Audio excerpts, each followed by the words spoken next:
Hey guys, hi, this Abhishek, master teacher of physics at Vedantu. तो कैसी चली बच्चों जिंदगी? बच्चों, welcome to this amazing session.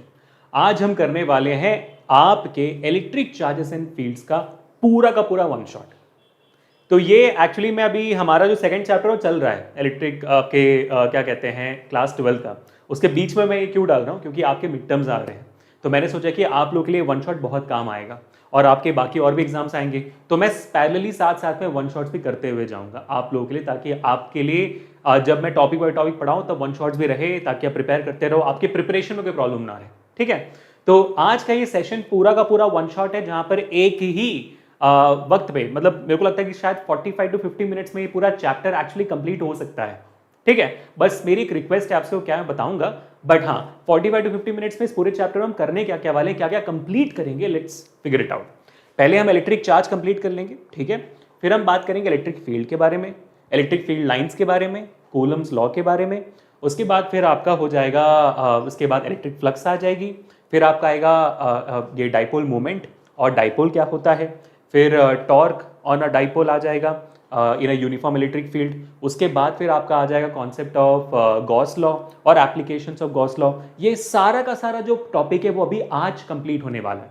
अब मेरी रिक्वेस्ट क्या है, मेरी रिक्वेस्ट आप लोगों से ये है कि मैं हर टॉपिक का पहले मैं आपको कॉन्सेप्ट बताऊंगा, कॉन्सेप्ट बता के मैं उसका डेरिवेशन दिखाऊंगा और उसका फॉर्मूला डिराइव होगा। ठीक है, मैं चाहूंगा कि आप क्या करना, आप मेरा जो डेरिवेशन देखने के बाद वीडियो को पॉज कर लीजिए और उसके बाद खुद डिराइव कर लीजिए, झट से, रफली जल्दी से डिराइव कर लीजिए।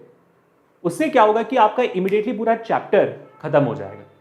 मेरा ये जो सेशन है 45 मिनट जाएगा, अगर आप सारे डेरिवेशन साथ में करते हो तो आधा घंटा शायद आपको और लग सकता है। तो 75 मिनट्स में आपका ये पूरा चैप्टर कंप्लीट हो जाएगा, पूरा का पूरा।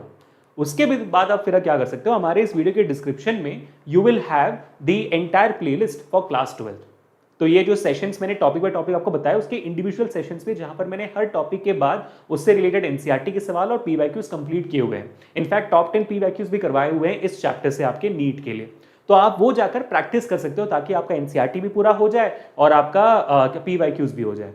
ठीक है, और इस पूरे सेशन का जो नोट्स है हमारे डिस्क्रिप्शन में दिए गए लिंक पे होगा, नोट्स का लिंक होगा हमारा, उस पर क्लिक कर दोगे तो एनसीईआरटी सॉल्यूशंस भी उसी में है और आपको हमारे नोट्स भी वहीं पे मिलेंगे। ठीक है बेटा, चलो वक्त बर्बाद किए बिना कोशिश करते हैं कि 45 मिनट्स में इस पूरा का पूरा कंप्लीट करें। और मेरी गारंटी आपको ये है कि आपको इसके बाहर कुछ भी नहीं पढ़ना पड़ेगा, और अगर आपने ये 45 मिनट्स बैठकर देख लिया तो खत्म भाई, ये चैप्टर खत्म। ठीक है, चलिए शुरुआत करते हैं, सीधा मुद्दे पर आते हैं, आ जाइए। ठीक है, सबसे पहले टॉपिक जैसे हमने बताया आपको होने वाला है कि चार्ज क्या होता है, what is actually a charge. ठीक है, तो उस बारे में समझते हैं, उसका डेरिवेशन जो उसका कॉन्सेप्ट जो है अभी हम समझने की कोशिश करते हैं कि भाई चार्ज होता क्या है। ठीक है, सबका ध्यान यहां पर होगा।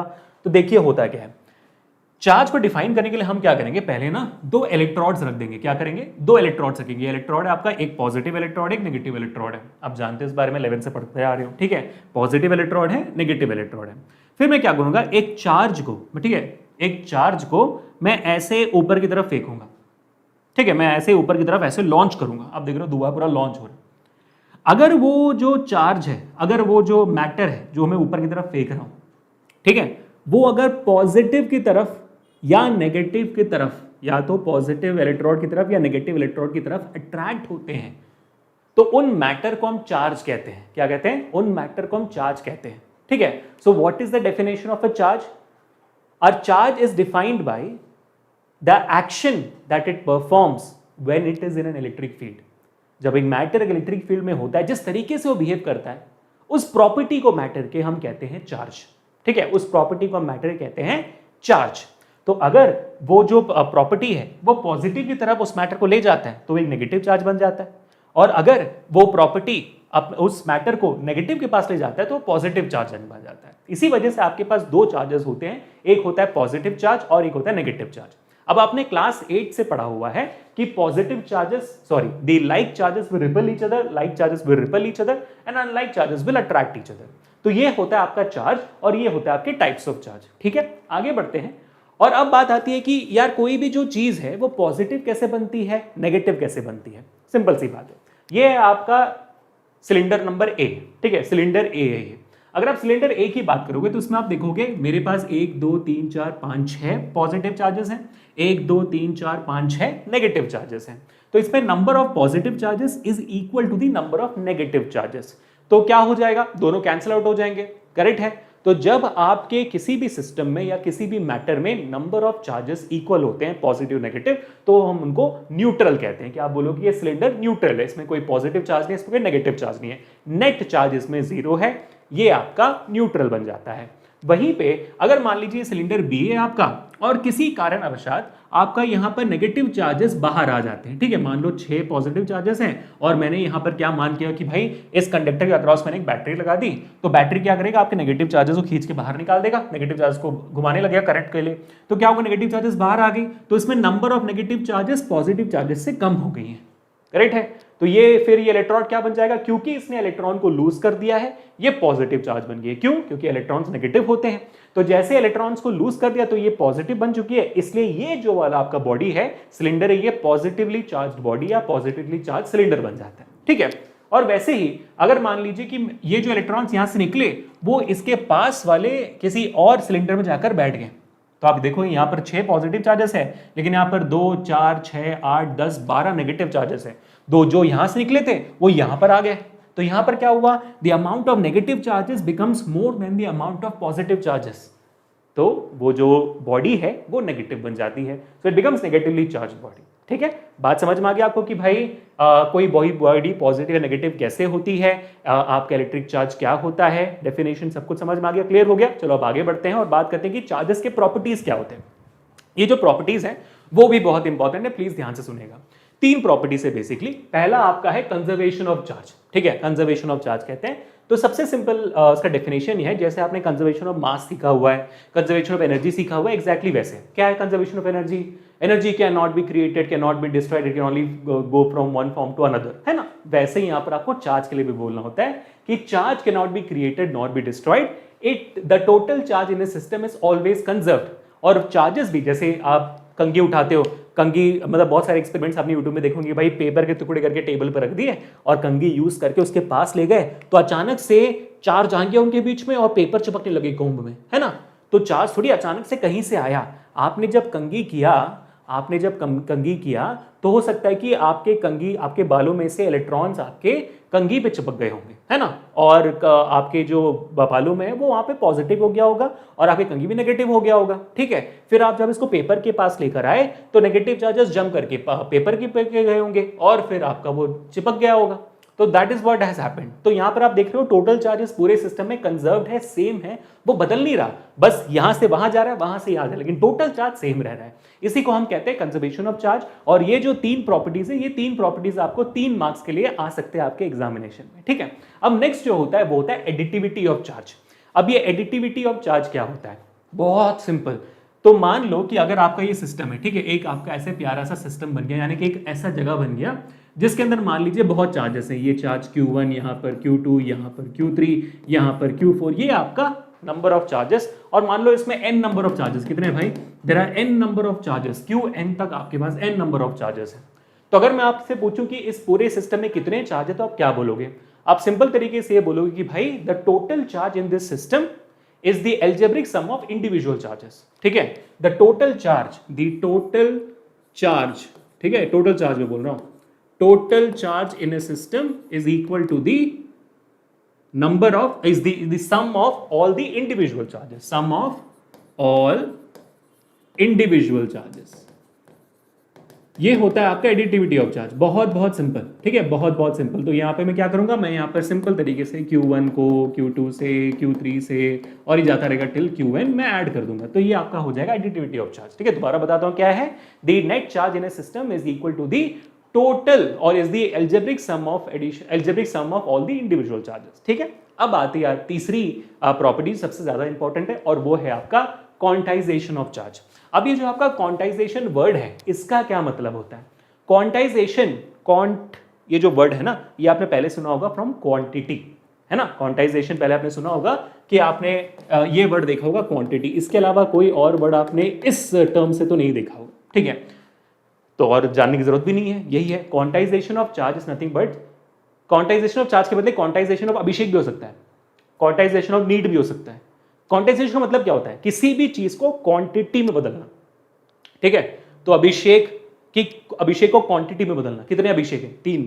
वैसे क्वांटाइजेशन ऑफ चार्ज मतलब कितने चार्ज है वो बताना, उसको कहते हैं क्वांटाइजेशन ऑफ चार्ज। ठीक है, तो क्वांटाइजेशन ऑफ चार्ज के अंतर्गत अगर आपको किसी भी बॉडी के अंदर टोटल चार्ज निकालना है, ठीक है, मान लो कि भाई इसके अंदर 100 इलेक्ट्रॉन्स है, ठीक है, 100 इलेक्ट्रॉन्स है इस बॉडी के अंदर, और आपको पूछा जा रहा है कि बताइए इसके अंदर अगर 100 इलेक्ट्रॉन्स है तो इसके अंदर टोटल चार्ज कितना हुआ।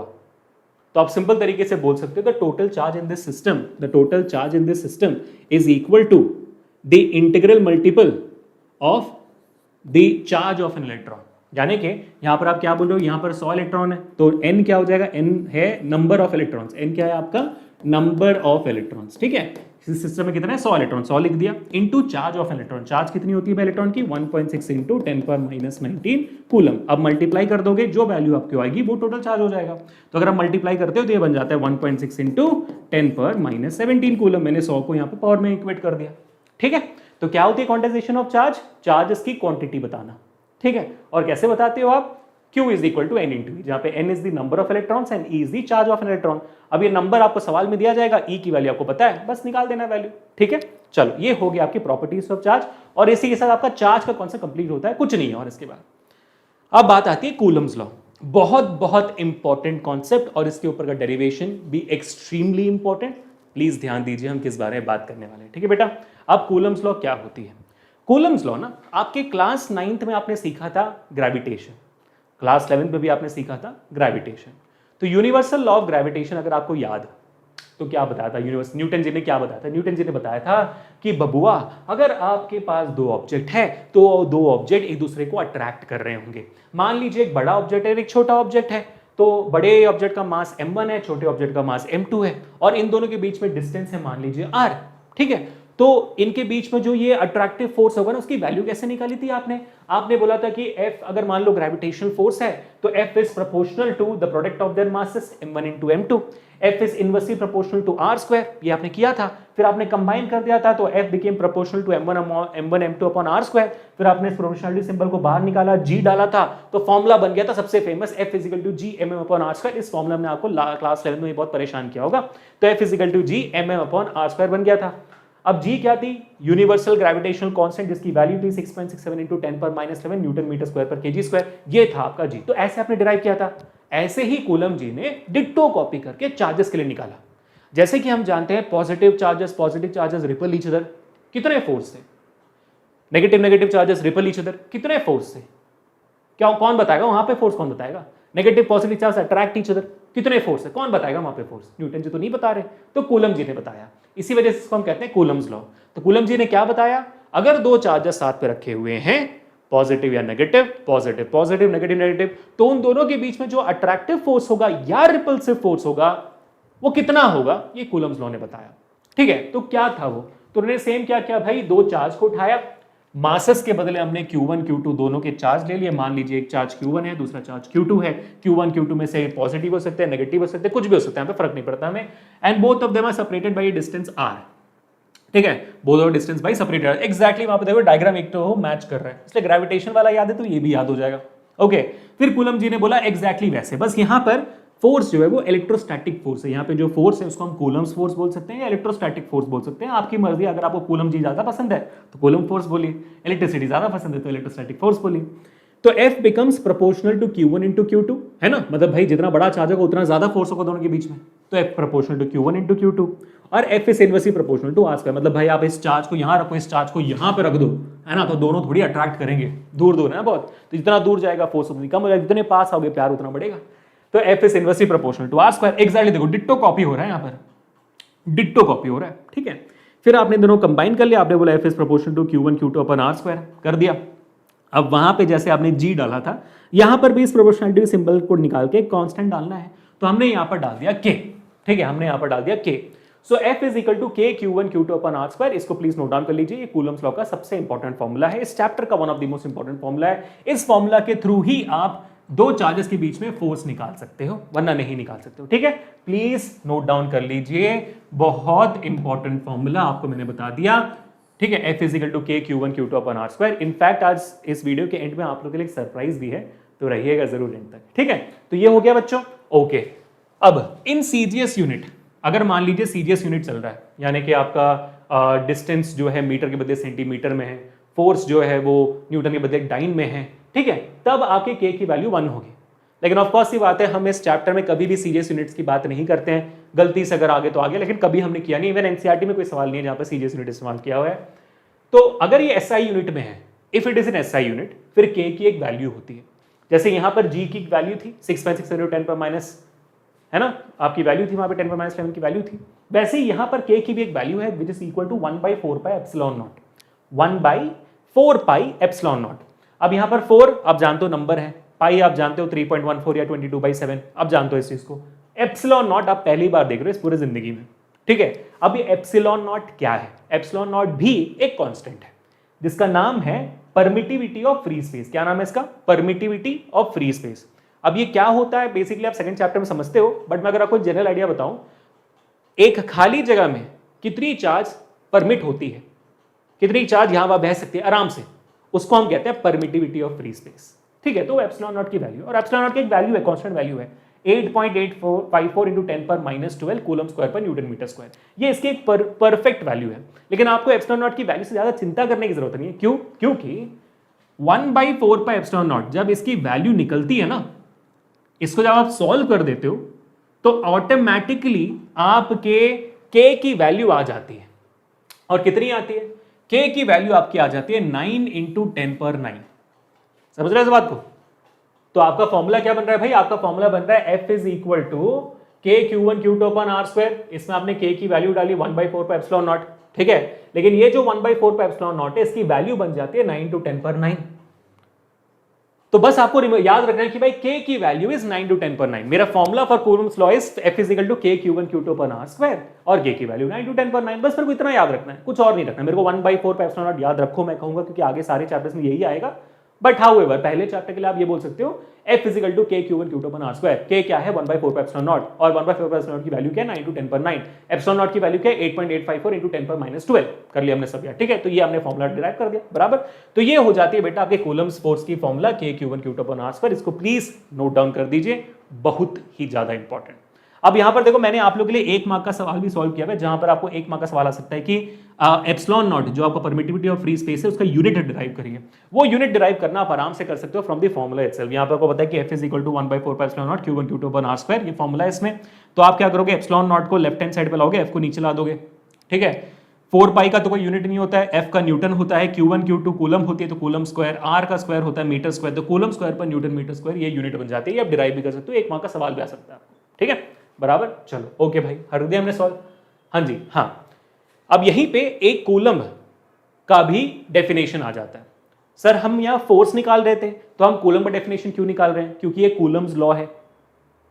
तो कनेक्शन बैठ रहा है कि कूलम्स लॉ के थ्रू जब हमने इलेक्ट्रोस्टैटिक फोर्स निकाली, उसके बाद कूलम के आने के बाद ही तो कूलम्ब आया होगा ना, है ना। कूलम जो यूनिट है वो आया होगा ना। कूलम के पैदा होने से पहले कूलम्ब नहीं एग्जिस्ट करता था, तो चार्ज का एसआई यूनिट जो कूलम्ब है वो तो नहीं हुआ होगा। कूलम जी के आने के बाद ही उनको ऑनर करने के लिए चार्ज का यूनिट कूलम रखा होगा, है ना। तो इसी वजह से कूलम्स लॉ के बाद हम डिफाइन करते हैं कि भाई एक कूलम को डिफाइन करके बताइए, और ये एक कूलम का डेफिनेशन आपको 1 से 2 मार्क्स के लिए आ सकता है, ठीक है। अब इसको डिफाइन कैसे करेंगे? बहुत सिंपल है, ये हमारा फॉर्मूला है, हमेशा फॉर्मूला से डिफाइन कर सकते हैं किसी भी यूनिट को, ठीक है। F is equal to K Q1 Q2 upon R square. अब मान लीजिए आपकी दोनों चार्जेस इक्वल हैं और दोनों की वैल्यू 1 कूलम है, ठीक है। तो के Q1 Q2 में 1 1 डाल दिया तो के बच गया, के बच गया ना। मैं यहां पे कर लेता हूं, यहां पर, ठीक है। आपने 1 1 डाल दिया तो क्या बचा? F इज इक्वल टू के बच गया, ओके। अब मान लीजिए दोनों के बीच में जो डिस्टेंस है वो भी 1 मीटर है, तो वो नीचे 1 का स्क्वायर, तो वही भी 1 बच गया, ठीक है, वही 1 बच गया, ओके, बराबर है। अब के की वैल्यू क्या है भाई? के की वैल्यू आप जानते हो 9 × 10 पर 9 है, तो F की वैल्यू क्या बच जाएगी? F इज इक्वल टू 9 × 10 पर 9 Newton. So what is 1 coulomb? 1 coulomb is that charge when it is kept 1 meter apart, a similar charge of the same magnitude and the repulsive force between them is 9 × 10 पर 9 Newton. यानी कि 1 coulomb वो charge है जब दो charges एक दूसरे से 1 मीटर दूर होंगे, दो इक्वल एंड ऑपोजिट चार्जेस एक दूसरे से 1 मीटर दूर होंगे, और उन दोनों के बीच में जो फोर्स है वो 9 × 10 पर 9 न्यूटन होगा, तब जाकर उस चार्ज की वैल्यू 1 कूलम होगी। बस, ठीक, बढ़िया, चलो ओके, परफेक्ट परफेक्ट गाइस। तो ये हमने कर लिया, कूलम्स लॉ भी खत्म हो जाता है। कूलम्स लॉ को वेक्टर फॉर्म में लिख देते हैं, F vector is equal to ये अगर हम इसको वेक्टर फॉर्म में लिखें तो बन जाता है mod of F vector into r unit vector, क्योंकि वेक्टर फॉर्म में जब आप लिखते हो तो आपको मैग्नीट्यूड और डायरेक्शन दोनों देना होता है। तो जब आप एफ की वैल्यू निकालते हो तो उसका मॉड जब निकालते हो उसकी मैग्नीट्यूड हो जाती है, और मैग्नीट्यूड के साथ अगर आप यूनिट वेक्टर लगा देते हो, यानी कि फोर्स आपने बोल दिया आई डायरेक्शन एक्स डायरेक्शन में तो आई कैप लगा दोगे, अगर आप वाई डायरेक्शन में तो जे कैप लगा दोगे, जेड डायरेक्शन में तो के कैप लगा दोगे, है ना। तो उस बेस अगर तीनों डायरेक्शन में है फोर्स तो भाई बल्ले बल्ले फिर आप आई जे कैप तीनों लगा दोगे, तो मॉड के साथ जो यूनिट वेक्टर लग जाएगा आपका वो वेक्टर फॉर्म बन जाता है। तो मॉड ऑफ एफ क्या है भाई, के Q1 Q2 upon are square, जहां पर आपका जो दो चार्जेस है Q1 Q2, आपका जो फोर्स अगर आप 1 से 2 कैलकुलेट कर रहे हो तो आपका यूनिट वेक्टर भी 1 to 2 के डायरेक्शन में होगा, तो इसलिए R12 लिखा हुआ है। अगर आप उल्टा कर रहे हो F21 वेक्टर कर रहे हो, यानी कि 2 से 1 की तरफ आप डायरेक्शन निकाल रहे हो, तो फिर वो R21 लिखा जाएगा यहाँ पर, ठीक है। तो आप देख सकते हो कि भाई दोनों चार्जेस के बीच में जो फोर्स है वो एग्जैक्टली सेम है ना। Q1 और Q2 के बीच में जो दोनों के बीच में जो फोर्स है वो एग्जैक्टली सेम है, बस ऑपोजिट डायरेक्शन में है। आप देखो सिर्फ यूनिट वेक्टर का डिफरेंस है, बाकी दोनों सेम है। इसी वजह से आप कह सकते हो कि भाई force of first charge on the second is equal to the force of second charge on the first just in the opposite direction। तो आप क्या कह सकते हो, F12 vector is equal to minus F21 vector, ठीक है। अब exactly वहां पर लेके उसको छोड़ सकते हो, ये बस समझने वाली बात है, nothing to be. Gravitational force जैसे यार, है ना, ग्रेविटेशनल फोर्स यहां से वहां इक्वल होती है, वहां से यहां भी इक्वल होती है, बस ऑपोजिट डायरेक्शन में होती है ना, बस बात खत्म, ठीक है। अब बात करते हैं कि बबुआ इलेक्ट्रिक फील्ड क्या होता है, ठीक है। इलेक्ट्रिक फील्ड क्या होती है, जैसे मैग्नेटिक फील्ड होती थी, 10th में सीखा था मैग्नेटिक फील्ड क्या होती है, ग्रेविटेशनल फील्ड क्या होती है, सब सीखी हुई है ना 11th में। वैसे इलेक्ट्रिक फील्ड एक चार्ज के इर्द गिर्द एक ऐसी एरिया होती है, चार्ज के इर्द गिर्द एक ऐसी एरिया होती है जिसके अंदर अगर हम हो तो उस चार्ज का इलेक्ट्रिक फोर्स हमें महसूस हो, फील हो, उसको हम इलेक्ट्रिक फील्ड कहते हैं, ठीक है। मान लीजिए आपका चार्ज है ये, इस चार्ज के पास में एक और टेस्ट चार्ज लेके गया Q0, मतलब एक बिल्ली एक चूहा लेकर गया मैं, और इस चार्ज के ऊपर जो इलेक्ट्रिक फोर्स महसूस होगा इस चार्ज की वजह से, उसको हम इलेक्ट्रिक फील्ड कहेंगे। So the region surrounding the electric charge within which we can experience the electric force of that charge is what we call it as electric field, ठीक है। अब इलेक्ट्रिक फील्ड ये आपका डेफिनेशन बन जाता है। अब इलेक्ट्रिक फील्ड का फॉर्मूला क्या है, बहुत इंपॉर्टेंट है, क्योंकि पूरी कहानी इसके बाद इलेक्ट्रिक फील्ड की ही होगी। इस टॉपिक के बाद पूरी कहानी में इलेक्ट्रिक फील्ड ही फील्ड रहेगा, तो ध्यान से देखिए, ठीक है। हमारा इलेक्ट्रिक फील्ड क्या है भाई, what is the electric force on this test charge per unit charge. अगर ये Q0 और बड़ा चार्ज होता तो उसके ऊपर इस चार्ज का इंपैक्ट कम या ज्यादा हो सकता था, तो डिपेंड करता है कि भाई ये चार्ज कौन सा है। तो what is the electric force on this charge per unit charge आपका बन जाता है electric field. So F is equal to Q0, E is equal to F upon Q0। F की वैल्यू क्या है, अभी हमने निकाला K Q1 Q2 upon R square, तो आपने K Q0 upon R square लिख दिया, है ना। K आपने क्या लिखा भाई, यहां पर आप देखोगे K F की वैल्यू क्या है, K Q1 Q2 upon R square, Q1 क्या है Q, Q2 क्या है Q0, सो K Q0 upon R square, Q0 cut जाता है, K Q upon R square आपकी इलेक्ट्रिक फील्ड बन जाती है। तो कूलम्स लॉ है K Q1 Q2 upon R square और K Q1 Q2 upon R square, और आपका इलेक्ट्रिक फील्ड है K Q upon R square. यानी कि इलेक्ट्रिक फील्ड को फर्क ही नहीं पड़ता कि ये चार्ज कौन सी है, उससे सिर्फ ये फर्क पड़ता है कि भाई मैं कहां से आ रहा हूं। इलेक्ट्रिक फील्ड को सिर्फ ये फर्क पड़ता है कि भाई मैं कहां से आ रहा हूं, मैं Q से आ रहा हूं, तो मेरे को भाई Q चाहिए, मुझे फर्क नहीं पड़ता मेरे सामने कौन है, Q0 आए कोई कुछ और भी आ जाए, मुझे फर्क ही नहीं पड़ता। सो electric field is like K Q0 upon R square, ठीक है, समझ में आ गया, बाकी सारे बढ़िया। चलो अब बात करते हैं कि आपका इलेक्ट्रिक फील्ड का डायमेंशनल फॉर्मूला क्या होता है और एसआई यूनिट क्या होती है। दिमाग लगाइए, F अपॉन Q0, F क्या है न्यूटन, है ना, फोर्स इज न्यूटन, चार्ज क्या है कूलम, तो न्यूटन पर कूलम आपके इलेक्ट्रिक फील्ड की फॉर्मूला होती है। अब अगर आप उसका डायमेंशनल फॉर्मूला निकालना है वो भी निकाल देते हैं। इलेक्ट्रिक फोर्स का जो डायमेंशनल फॉर्मूला होता है वो होता है mLT पर -2, ठीक है, mLT पर -2 ये डायमेंशनल फॉर्मूला होती है फोर्स की, ठीक है। और चार्ज का कोई डायमेंशनल फॉर्मूला नहीं होता, चार्ज का फिर हमको डिराइव करना पड़ता है। जैसे फोर्स का भी डिराइव किया था वैसे चार्ज का भी डिराइव करना पड़ता है। चार्ज को मैं कैसे लिख सकता हूं, अगर मैं यहां पर डिराइव करूं आपके लिए, चार्ज को मैं लिख सकता हूं Q is equal to I into T. याद है आपको 10th ग्रेड में एक फॉर्मूला पढ़ा था, current is equal to charge upon time, वैसे charge becomes equal to current into time. Current का डायमेंशनल फॉर्मूला होता है A, ठीक है, और T का होता है भाई टाइम T, AT। तो मैं Q के बदले AT लिख सकता हूं। सो न्यूटन के बदले मैंने लिखा mLT पर -2 फोर्स के बदले, और चार्ज के बदले में लिखा A इंटू टी, है ना, चार्ज के बदले में लिखा A इंटू टी। तो उसमें आप देखोगे A ऊपर चल जाएगा, T भी ऊपर चल जाएगा, तो t पर -3 बन जाएगी, a पर -1 बन जाएगा। तो mlt पर -3 a पर -1 आपका इलेक्ट्रिक फील्ड का डायमेंशनल फॉर्मूला बन जाता है। मैंने ये अलग से क्यों कराया, क्योंकि इलेक्ट्रिक फील्ड का डायमेंशनल फॉर्मूला 1 मार्क्स के लिए पूछा जाता है, इसलिए। ठीक है, ड्राइव कर दिया हमने, परफेक्ट है। तो इलेक्ट्रिक फील्ड भी कंप्लीट हो गए गाइस, लेकिन अभी हमने सीखना है इलेक्ट्रिक फील्ड लाइंस क्या होते हैं। एग्जैक्टली जैसे आपने मैग्नेटिक फील्ड लाइन सीखा है, ग्रेविटेशनल फील्ड लाइन सीखा है, वैसे क्या था मैग्नेटिक फील्ड लाइंस 10th में, याद करो, है ना। मैग्नेटिक फील्ड लाइंस, क्योंकि हम इलेक्ट्रिक फील्ड को देख नहीं सकते हैं, मैग्नेटिक फील्ड को देख नहीं सकते हैं, तो मैग्नेटिक फील्ड को अगर पेपर में बनाना है तो किसी तरीके से बनाना होगा। So the representation of magnetic field on a piece of paper became magnetic field lines, representation of gravitational field on a piece of paper became gravitational field lines. वैसे ही representation of electric field on a piece of paper became electric field lines. ठीक है, बस अब एक बात आपको पूरी तरीके से याद रखनी है, जैसे मैग्नेटिक फील्ड में टेंजेंट बना दो तो मैग्नेटिक फोर्स का डायरेक्शन मिलता था, ग्रेविटेशनल फील्ड में टेंजेंट बना दो तो ग्रेविटेशनल फोर्स का फॉर्मूला डायरेक्शन मिलता था, वैसे ही इलेक्ट्रिक फील्ड में अगर टेंजेंट बनाओगे तो वहां पर भी इलेक्ट्रिक फील्ड का डायरेक्शन मिल जाएगा। आएंगे उसमें, डोंट वरी, बट उसके पहले हम देख लेते हैं कि भाई अगर एक चार्ज हो, जैसे पॉजिटिव चार्ज होती है, तो उसका इलेक्ट्रिक फील्ड कैसे दिखता है। पॉजिटिव चार्ज के लिए आपका इलेक्ट्रिक फील्ड रेडियली आउटवर्ड दिखती है, सर्कुलर नहीं होता। बेटा मैंने बहुत बच्चों को कहते हैं उसने कि पॉजिटिव नेगेटिव चार्ज के लिए सर्कुलर होते हैं, सर्कुलर नहीं कहते, इसको रेडियल कहते हैं। सर्कुलर होता तो मैं गोल बनाता ना, सर्कल बनाता, ये सर्कुलर नहीं है, ये रेडियल है, कि मतलब देखने में लगता है कि वो ऐसे फैल रही है। ठीक है, ऐसे यहां से ऐसे फैल रही है, रेडियली आउटवर्ड, ऐसे जैसे सूरज की किरणें फैलती है सब जगह, वैसे सर्कल में ग्रेविटेशनल फील्ड की तरह सब जगह नहीं जा रही, वो रेडियली फैल रही है। ठीक है, तो ये आपकी होगी पॉजिटिव चार्ज जो रेडियली आउटवर्ड होती है पॉजिटिव चार्ज के लिए। इलेक्ट्रिक फील्ड लाइंस पर नेगेटिव, उसका ऑपोजिट होगा, रेडियली इनवर्ड होगा। ठीक है, अच्छा, तो अगर मैं अभी दो पॉजिटिव चार्ज को साथ में रख दूं तो क्या होगा, रिपल करते हैं। क्यों रिपल करते हैं, क्योंकि भाई यहां से भी रेडियली आउटवर्ड, यहां से भी रेडियली आउटवर्ड। आप देखोगे अगर मान लो कि यहां पर आपने दो पानी के पाइप्स को ना ऐसे जोर से खोल दिया एक दूसरे के साथ, या तो दो फैन को आपने दो दमदार बहुत जोरदार फैन को आपने एक दूसरे के पास रख दिया, तो ये फैन इसे धक्का मारेगा, ये फैन इसे भी धक्का मारेगा। क्यों, क्योंकि दोनों से हवा जो है ऐसे बाहर की तरफ आके टकरा रही है, वैसे इलेक्ट्रिक फील्ड आके ऐसे टकरा रही है, तो समझ लो कि भाई आपके रिपल हो रहे हैं। नेगेटिव में भी ऐसे ही होगा, है ना, नेगेटिव में भी ऐसे होगा। जैसे भाई अगर मैं दो नेगेटिव चार्ज को साथ में रख दूं यहां पर, तो क्या होगा भाई, सारे नेगेटिव चार्ज अंदर जा रहे हैं, अंदर जा रहे हैं, अंदर जा रहे हैं, लेकिन वो एक दूसरे से तो चिपक नहीं रहे, वो एक दूसरे को रिपल कर रहे हैं।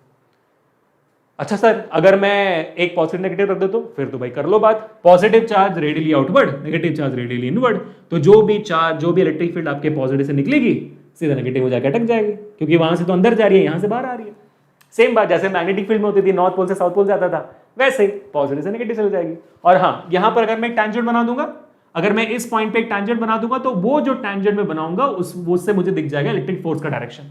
अगर मुझे यहां पर कहीं पे भी इलेक्ट्रिक फोर्स का डायरेक्शन निकालना है, यानी कि कूलम्स लॉ के थ्रू जो F = K Q1 Q2 R square की वैल्यू निकालनी है, किसी भी पॉइंट पे उसका डायरेक्शन निकालना है, यूनिट वेक्टर निकालना है मेरे को, तो मैं क्या करूंगा, इस पॉइंट पे किसी भी पॉइंट पे टैंजेंट बनाऊंगा, वो मेरा डायरेक्शन होगा इलेक्ट्रिक फोर्स का। ठीक है, अब सर मैंने ये क्यों करवाया, क्योंकि आपको इसके बेसिस में डायग्राम बेस्ड सवाल आते हैं कि इलेक्ट्रिक फील्ड बना के दिखाओ, आइडेंटिफाई करो कि भाई 4 ऑप्शंस दे दिए, बताओ इसमें से पॉजिटिव चार्ज कौन सा है, 4 डायग्राम बना दे, बोलो कि इसमें कौन सा है पॉजिटिव चार्ज या नेगेटिव चार्ज, बस बढ़िया। ठीक है, इलेक्ट्रिक फील्ड लाइंस भी इसके साथ खत्म हो जाता है, नहीं खत्म नहीं होता है।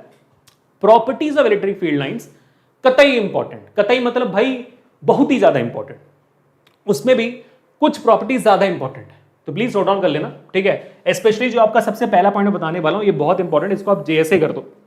JSA मतलब जय श्री अभिषेक, आना है ये सवाल, आना है।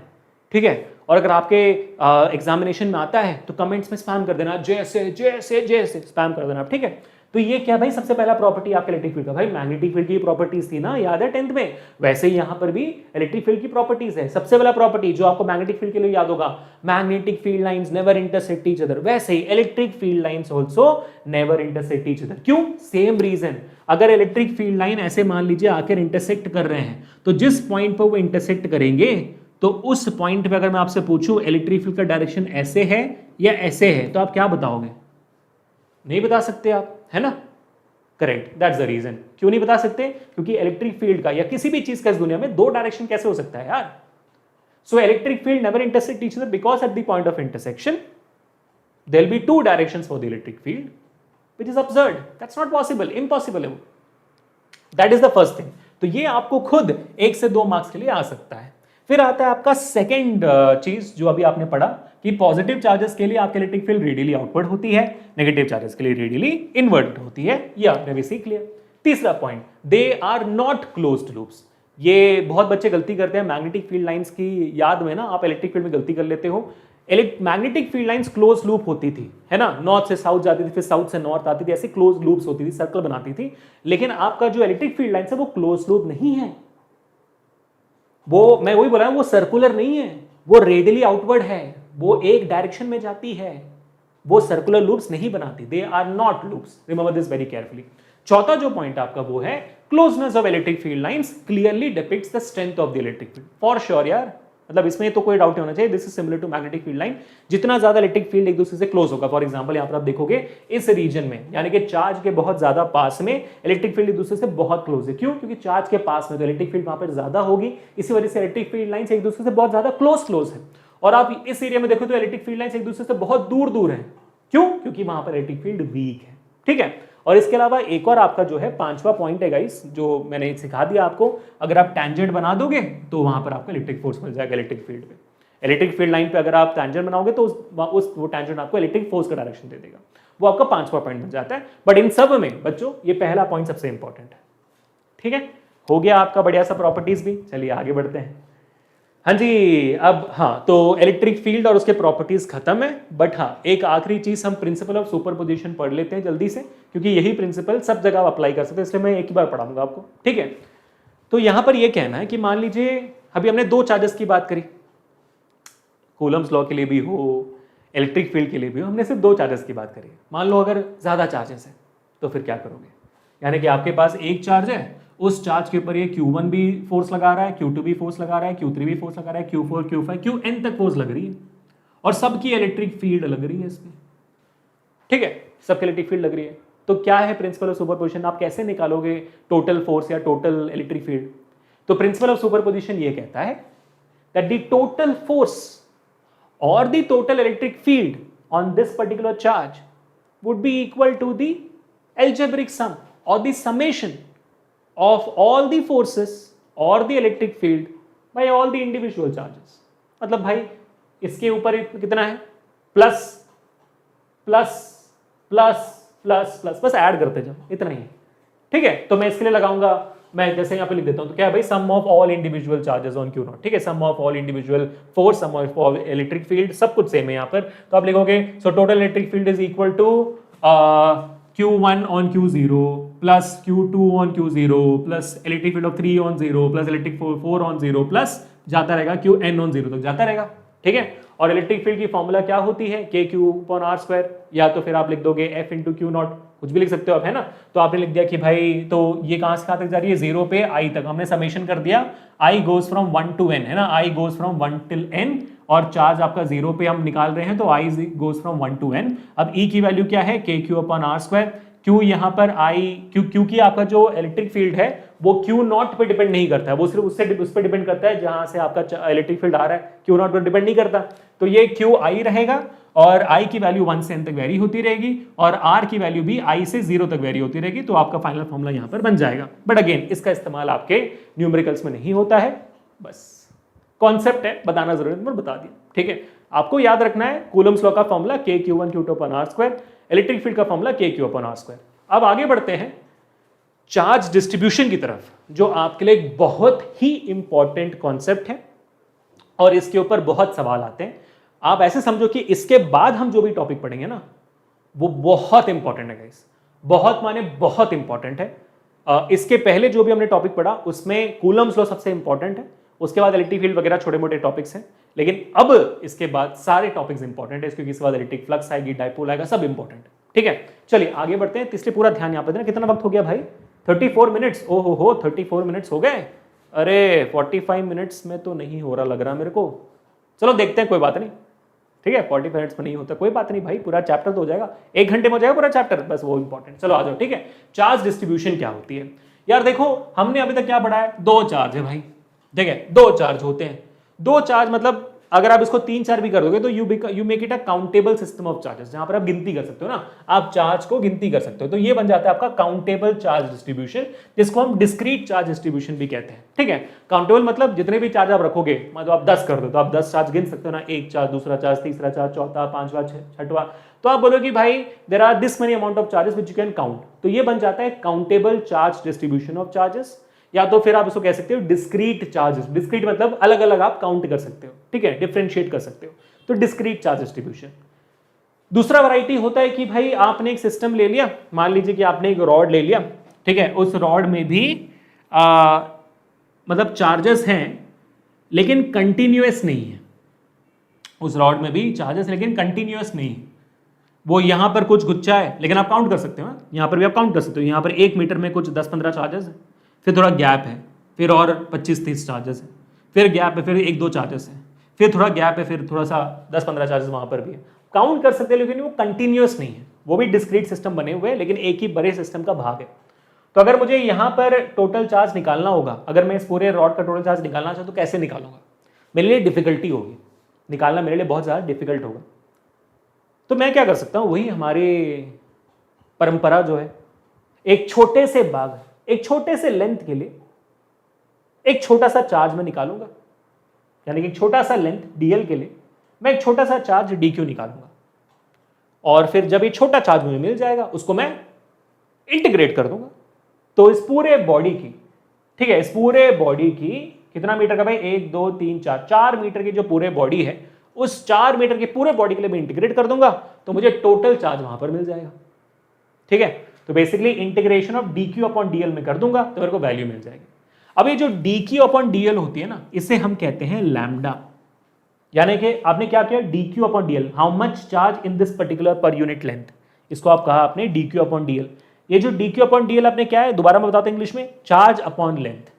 तो बेसिकली चार्ज अपॉन लेंथ मतलब उस लेंथ में कितनी चार्ज है, यानी कि उस लेंथ में कितनी चार्ज की डेंसिटी है, वो बता रहा है आपका Q अपॉन L। और ये एक लाइन है, एक सिंगल स्ट्रेट रॉड है, तो इसलिए हम इसको कह रहे हैं लीनियर चार्ज डेंसिटी। क्या कह रहे हैं बेटा, इसको हम कह रहे हैं लीनियर चार्ज डेंसिटी। जो आपका Q/L बनता है, ये फॉर्मूला होता है लीनियर चार्ज डेंसिटी का, उसे हम कहते हैं लैम्डा। लिखने में लैम्डा होता है, लैम्डा कहते हैं। ठीक है, दोबारा बताता हूं, lambda is nothing but linear charge density, जो बताता है कि एक यूनिट लेंथ डिस्टेंस में कितने चार्ज रखे हुए, वो आपका लैम्डा होता है। ठीक है, और लैम्डा का यूनिट क्या होगा, चार्ज पर लेंथ है तो कूलम पर मीटर हो जाएगा, बात खत्म। अच्छा सर, ये तो भाई, और हाँ, तो ये था आपका डिस्क्रीट सिस्टम अगेन, लेकिन क्योंकि गैप्स थी, कंटिन्यूअस नहीं था, ये कंटिन्यूअस चार्ज डिस्ट्रीब्यूशन बन जाता है, जहां पर गैप नहीं होती है, एक के बाद एक बार आपके चार्ज एकदम पास में रखे हुए होते हैं, तो वो आपके कंटिन्यूअस चार्ज डिस्ट्रीब्यूशन बन जाते हैं। तो कंटिन्यूअस चार्ज डिस्ट्रीब्यूशन में आपका लैम्डा जो होता है Q अपॉन L होता है, और एक नॉन कंटिन्यूअस चार्ज डिस्ट्रीब्यूशन में आपका लैम्डा DQ अपॉन DL होता है, क्योंकि आपको इंटीग्रेट करना पड़ता है, वहां पर आपको इंटीग्रेट करने की जरूरत नहीं है, लेकिन वहां पर भी आप एक छोटे भाग का लेंथ का लेकर वहां पर चार्ज निकाल के पूरा इंटीग्रेट कर सकते हो। ठीक है, लिंक करने की जरूरत नहीं पड़ती, क्योंकि भाई आप दिमाग से कैलकुलेट कर लोगे ना कि भाई यहां से यहां तक 20 चार्ज है, वहां एंड तक भाई ये कर लो, हो जाएगा ना। ठीक है, ऑल्सो रिमेंबर कि वहां पर तभी इस्तेमाल होगा आपके DQ अपॉन DL का फॉर्मूला अगर वो जो लाइन है वो इन्फिनाइटली लॉन्ग है। ठीक है, तो अगर वो इन्फिनाइटली लॉन्ग हो गई तो फिर आप आराम से वहां पर इन्फिनाइटली लॉन्ग डिस्टेंस तो गिनते नहीं रह सकते ना, फिर वहां पर आप इंटीग्रेशन कर सकते हो, छोटे से भाग में DQ ले लिया, DL कर दिया, इंटीग्रेट कर दिया, वैल्यू आ जाए। ठीक है बेटा, चलो बहुत बढ़िया। लेकिन in general formula linear charge density आपका Q अपॉन L है। अब मान लीजिए ये लाइन नहीं, मैं उठा रहा हूं एक शीट। ठीक है, मैं एक शीट उठा रहा हूं जिसका एरिया है, तो यहां पर डिफरेंस क्या होगा, वहां पे था चार्ज पर यूनिट लेंथ, तो यहां पर हो जाएगा चार्ज पर यूनिट एरिया, है ना, चार्ज पर यूनिट एरिया, क्योंकि मैं अभी पूरे एरिया, पूरे सरफेस की बात कर रहा हूं, तो इसलिए इसे हम कहते हैं सरफेस चार्ज डेंसिटी या एरिया चार्ज डेंसिटी। और सरफेस चार्ज डेंसिटी को हम डिनोट करते हैं सिग्मा से। किससे डिनोट करते हैं, सिग्मा से, जिसका फॉर्मूला बन जाएगा charge per unit area, sigma is equal to Q upon A, unit क्या होगा, कूलम पर मीटर स्क्वायर। वैसे अगर आप इमेजिन करोगे तो फिर आपके पास बन जाती है वॉल्यूम चार्ज डेंसिटी भी आ जाती है। अगर मान लीजिए आपके पास एक 3D ऑब्जेक्ट है, उस 3D ऑब्जेक्ट के अंदर जितना भी आपका चार्ज है वो निकालना है, तो आप क्या करोगे, चार्ज पर यूनिट वॉल्यूम करोगे, है ना, चार्ज पर यूनिट वॉल्यूम करोगे, Q अपॉन V करोगे, तो इसलिए हम इसको बोलेंगे volume charge density, which is charge पर अपॉन यूनिट वॉल्यूम। और इसको हम डिनोट करते हैं रो वाले सिंबल से। इस रो के बारे में आप जानते हो, आपने 10th में भी रो का इस्तेमाल किया था रेजिस्टिविटी के लिए। यहां पर ये बन जाता है चार्ज डेंसिटी के लिए, वॉल्यूम चार्ज डेंसिटी के लिए। फॉर्मूला क्या होगा, Q/V, यूनिट क्या होगी, कूलम पर मीटर क्यूब। ठीक है, तो बेसिकली आपके पास 3 चार्ज डेंसिटीज हैं। Linear charge density lambda is equal to Q/L, surface charge density sigma is equal to Q/A, आपकी volume charge density which is rho is equal to Q/V। ठीक है, तो ये 3 चीजें हैं जो आपको याद रखनी है। अब इनके वजह से क्या मेरे इलेक्ट्रिक फील्ड में चेंजेस आएंगे? ऑफ कोर्स यार, आप एक चार्ज का इलेक्ट्रिक फील्ड निकालिए या फिर आप एक कंटिन्यूअस चार्ज डिस्ट्रीब्यूशन का इलेक्ट्रिक फील्ड निकालिए, जैसे आप इस पूरे वायर का निकालने की कोशिश करिए, ठीक है, या तो फिर आप एक पूरे शीट का निकालने की कोशिश करिए, या तो पूरे वॉल्यूम का निकालने की कोशिश करिए। ऑफ कोर्स उसकी इलेक्ट्रिक फील्ड डिफरेंट होगी ना, तो हमारे उसके इलेक्ट्रिक फील्ड के फॉर्मूला पे क्या इंपैक्ट आता है वो भी देख लेते हैं। ठीक है, तो हमारे इलेक्ट्रिक फील्ड का फॉर्मूला क्या है, KQ/R² है ना, KQ/R²। तो अगर मैं इसको पूरे लीनियर लाइन चार्ज के लिए बना रहा हूं, एक वायर के लिए बना रहा हूं, उसमें जो लीनियर चार्ज डेंसिटी है KQ/R में, अगर मैं आपसे पूछूं कि भाई मेरा Q का फॉर्मूला क्या हो जाएगा, हम जानते हैं कि भाई lambda is equal to Q/L, तो Q में लिख सकता हूं लैम्डा इंटू L, है ना। मेरा Q क्या लिख सकता हूं मैं, लैम्डा इंटू L। तो मैं E के बदले सिर्फ लिख दूंगा K लैम्डा L/R², मतलब Q के बदले आपको बस फॉर्मूला रिप्लेस करना है, दैट्स इट। सो बन जाएगा KQ/R² है, KQ के बदले आप लैम्डा L डाल दोगे तो K lambda L/R²। Again same चीज, आप Q के बदले आप क्या लिखोगे, सिग्मा इंटू A, तो आपके लिए बन जाएगा electric field is equal to sigma A/R², K sigma A/R²। वैसे यहां पर आप रो के लिए भी आप सेम चीज कर सकते हो, आप लिखोगे K F is equal to E is equal to K rho V/R², वो भी आप लिख सकते हो। तो Q के बदले आप बस फॉर्मूला को रिप्लेस कर लोगे, आपके पास वो सारे वैल्यूज आ जाएंगे। आप देख सकते हो K lambda L, K sigma A, K rho V same आ जाएगी।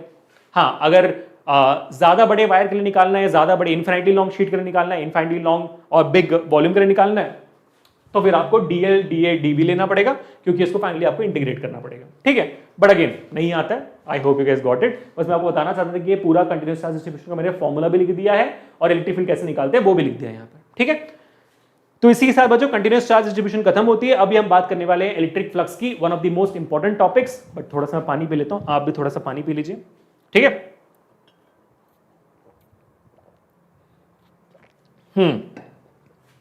एंड होपफुली बच्चों, आप, जैसा मैंने आपसे एक प्रॉमिस लिया था कि आप हर चीज के बाद डिराइव करने की कोशिश कर रहे हो चीजें, अब तक अगर आप देखोगे मेरे ख्याल से सिर्फ 1-2 ही डेरिवेशन आया हुआ है, एक इलेक्ट्रिक फील्ड का है और एक कूलम्स लॉ का है ना। तो आपने प्रैक्टिस की होगी कंटीन्यूअस चार्ज डिस्ट्रीब्यूशन, तो आप मेंटली भी कर सकते हो। ठीक है, इसके बाद थोड़ा सा मेरे ख्याल से गॉस लॉ के लिए भी डेरिवेशन नहीं है यार। हाँ, डाइपोल के लिए डेरिवेशन आएगा और एप्लीकेशंस ऑफ गॉस लॉ के लिए डेरिवेशन आएगा, उसको भी थोड़ा आप वीडियो को पॉज करने की कोशिश करना। ठीक है, चलिए अब आगे बढ़ते हैं बच्चों। अब बारी आती है इलेक्ट्रिक फ्लक्स की। इलेक्ट्रिक फ्लक्स क्या होता है?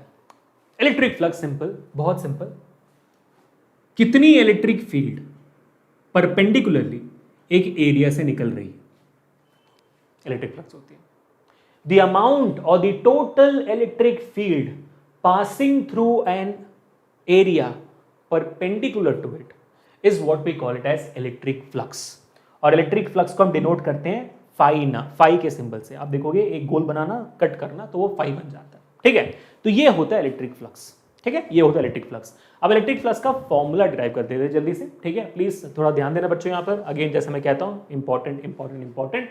ठीक है, अब ये जो आपका इलेक्ट्रिक फ्लक्स है वो आपके इलेक्ट्रिक फील्ड से डायरेक्टली प्रोपोर्शनल है, ऑफ कोर्स, है ना। जितना ज्यादा इलेक्ट्रिक फील्ड निकलेगा उतना ज्यादा फ्लक्स होगा, और it is also proportional to your area. अगर मैं इस बॉक्स को छोटा कर दूं तो कम इलेक्ट्रिक फील्ड पास होगा ना, उसको बहुत बड़ा कर दो तो ज्यादा इलेक्ट्रिक फील्ड पास होगी, तो वो एरिया पे भी डिपेंड करता है। So phi depends upon your electric field and phi depends upon your area. दोनों को कंबाइन कर दोगे तो भाई phi becomes equal to E vector dot A vector. ठीक है, बन जाता है, तो सीधा फॉर्मूला बन गया आपका, क्या टेंशन। हाँ, ये जो E vector dot A vector है वो एक्चुअली डॉट प्रोडक्ट है। डॉट प्रोडक्ट यानी कि वो स्केलर प्रोडक्ट है। स्केलर प्रोडक्ट यानी कि अगर मैं इसको एक्सपैंड कर लिखूंगा तो मैं मेरा इलेक्ट्रिक फ्लक्स बन जाएगा EA cos थीटा। ठीक है, वेक्टर फॉर्मेट में phi is equal to E vector dot A vector, scalar product, यानी कि आपका इलेक्ट्रिक फ्लक्स जो है वो एक स्केलर क्वांटिटी है। ठीक है, डॉट प्रोडक्ट हमेशा स्केलर क्वांटिटी होती है, तो आपका जो डॉट प्रोडक्ट है वो स्केलर प्रोडक्ट है। इलेक्ट्रिक फ्लक्स एक स्केलर क्वांटिटी है, वेक्टर क्वांटिटी नहीं है। E vector dot A vector dot निकालोगे तो बन जाएगा ई ए कॉस थीटा। अब यहां पर ये थीटा क्या है? Theta is the angle between your electric field and area, ठीक है। मतलब अगर ये इलेक्ट्रिक फील्ड आ रही है एरिया के साथ किस एंगल पे हो, क्योंकि इलेक्ट्रिक फील्ड ऐसे भी आ सकती है एरिया से, ऐसे भी आ सकती है एरिया से, कैसे भी आ सकती है एरिया के साथ, एंगल कुछ भी बना सकती है। तो इलेक्ट्रिक फील्ड और एरिया के बीच में जो एंगल है उसको हम थीटा यहां पर कह रहे हैं, तो ई ए कॉस थीटा बन गया। अब सवाल आपको ऐसा आता है कि भाई इलेक्ट्रिक फ्लक्स कब मैक्सिमम होती है, कब मैक्सिमम होगी? अगर यहां पर थीटा की वैल्यू 0 हो जाएगी तो cos 0 is 1, तो इलेक्ट्रिक फ्लक्स भी equal to E A. This the maximum value of electric flux, जब इलेक्ट्रिक फील्ड और एरिया के बीच में जो एंगल है वो 0 डिग्री होता है, ठीक है। वैसे ही कब मिनिमम होती है? जब थीटा इज इक्वल टू 90, क्योंकि अगर थीटा 90 हो गया तो cos 90 वो 0 हो जाता है, तो इलेक्ट्रिक फ्लक्स 0 हो जाएगी। तो यानी कि अगर आपका इलेक्ट्रिक फील्ड ऐसे परपेंडिकुलर है, आपके एरिया से अगर ऐसे परपेंडिकुलर निकल रहा है एरिया वेक्टर से, तो फिर ऑफकोर्स ये बात है आपकी इलेक्ट्रिक फील्ड 0 हो जाएगी। जैसे आपको सवाल आता है कि मान लीजिए कि भाई आपका ऐसे एक सरफेस है और इलेक्ट्रिक फील्ड ऐसे निकल रही है, ठीक है, ऐसे निकल रही है आपकी इलेक्ट्रिक फील्ड।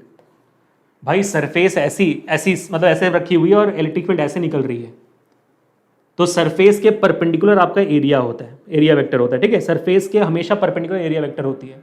तो ये सरफेस है, सरफेस का एरिया वेक्टर ऐसा है, इलेक्ट्रिक फील्ड ऐसी है, एरिया ऐसा है, इलेक्ट्रिक फील्ड ऐसी है। तो कितना हो गया भाई एंगल आप देखोगे, ठीक है। एरिया इलेक्ट्रिक फील्ड ऐसी है और एरिया आपका ऐसा है, तो अब कितना हो गया एंगल 90 डिग्री हो गया।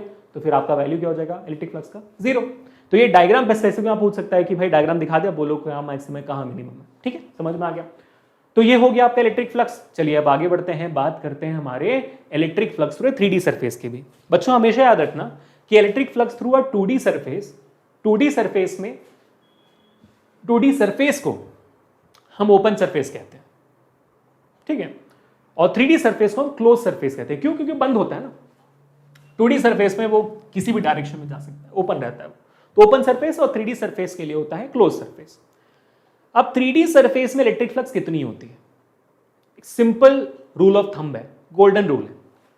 अगर उस सरफेस के अंदर कोई चार्ज नहीं है, ठीक है, मान लो मैंने यहां पर एक क्यूब ले लिया, क्यूबॉइड ले लिया, उसके अंदर कोई चार्ज नहीं है, ओके, कोई चार्ज नहीं है उसके अंदर, और मान लो कि इलेक्ट्रिक फील्ड ऐसे जा रहा है, इलेक्ट्रिक फील्ड ऐसे जा रहा है, बराबर है।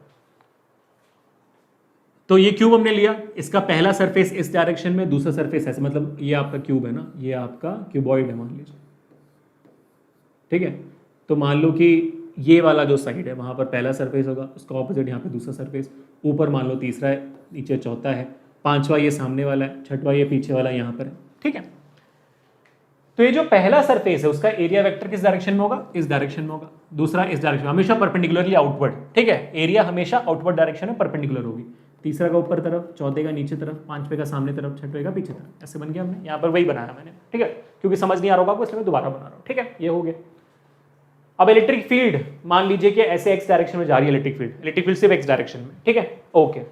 अच्छा, ऊपर के सरफेस के लिए इलेक्ट्रिक फील्ड ऐसे जा रही है तो 90 डिग्री 0, नीचे की सरफेस के लिए इलेक्ट्रिक फील्ड ऐसे जा रही है और एरिया नीचे की तरफ है, अगेन इलेक्ट्रिक फ्लक्स 0। तो ऊपर और नीचे के लिए कोई इलेक्ट्रिक फ्लक्स नहीं। सामने पीछे का बात करते हैं, इलेक्ट्रिक फील्ड ऐसे जा रही है, ये भी परपेंडिकुलर है ना, इलेक्ट्रिक फील्ड ऐसे जा रही है और आपका जेड एक्सिस में ऐसे है, अगेन 90 डिग्री 0, और उसको उल्टा ले लो, यहाँ भी 90 डिग्री 0, तो यानी कि यहाँ और यहाँ अगेन इलेक्ट्रिक फ्लक्स 0 हो गए। अब बचा आपका 1 और 2।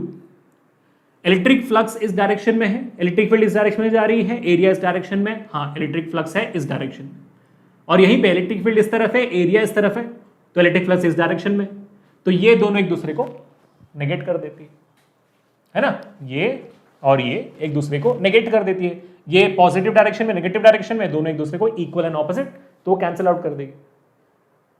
तो what I was trying to say is कि अगर आपके किसी भी 3D सरफेस या क्लोज सरफेस के अंदर कोई चार्ज नहीं है, तो उस ऑब्जेक्ट के थ्रू जो इलेक्ट्रिक फ्लक्स आ रहा होगा, उस 3D ऑब्जेक्ट के थ्रू जो इलेक्ट्रिक फ्लक्स होगा वो 0 होगा। For every 3D close surface net flux is 0 kept at the origin and no charge inside it. Charge होगा उसके अंदर तो फिर उस चार्ज की वजह से अलग इलेक्ट्रिक फील्ड आएगी, अलग इलेक्ट्रिक फ्लक्स आएगा ना, इसलिए नो चार्ज इनसाइड हम कह रहे हैं, ठीक है, बराबर हो गया, परफेक्ट। इलेक्ट्रिक फ्लक्स समझ में आ गया। अब हम घुस चुके हैं हमारे इस चैप्टर के one of the most important concept के बारे में, जो है आपका इलेक्ट्रिक डाइपोल। और इलेक्ट्रिक डाइपोल आपका हो गया तो फिर वही एक ही चीज बचेगी, फिर गॉस लॉ। खत्म हो जाएगा। ठीक है, थोड़ा सा पानी और मैं पी लेता हूँ guys, thank you so much.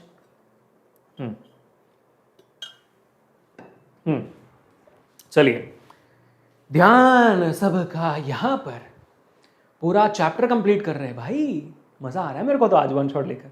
ठीक है, अब समझते हैं कि हमारा जो इलेक्ट्रिक डाइपोल है वो क्या होता है। या डाइपोल का डेफिनेशन बहुत इंपॉर्टेंट, डाइपोल मोमेंट का डेफिनेशन बहुत इंपॉर्टेंट। डाइपोल क्या होता है देखो ध्यान से। ठीक है, आपका जो डाइपोल है ना, it's just a system of charge. अगर आप एक नेगेटिव और पॉजिटिव चार्ज को एक बहुत ही छोटे डिस्टेंस से सेपरेट करके रखोगे, उसी को हम डाइपोल कहते हैं। ठीक है, तो what is a dipole? A system of two equal and opposite charge separated by a very small distance 2l।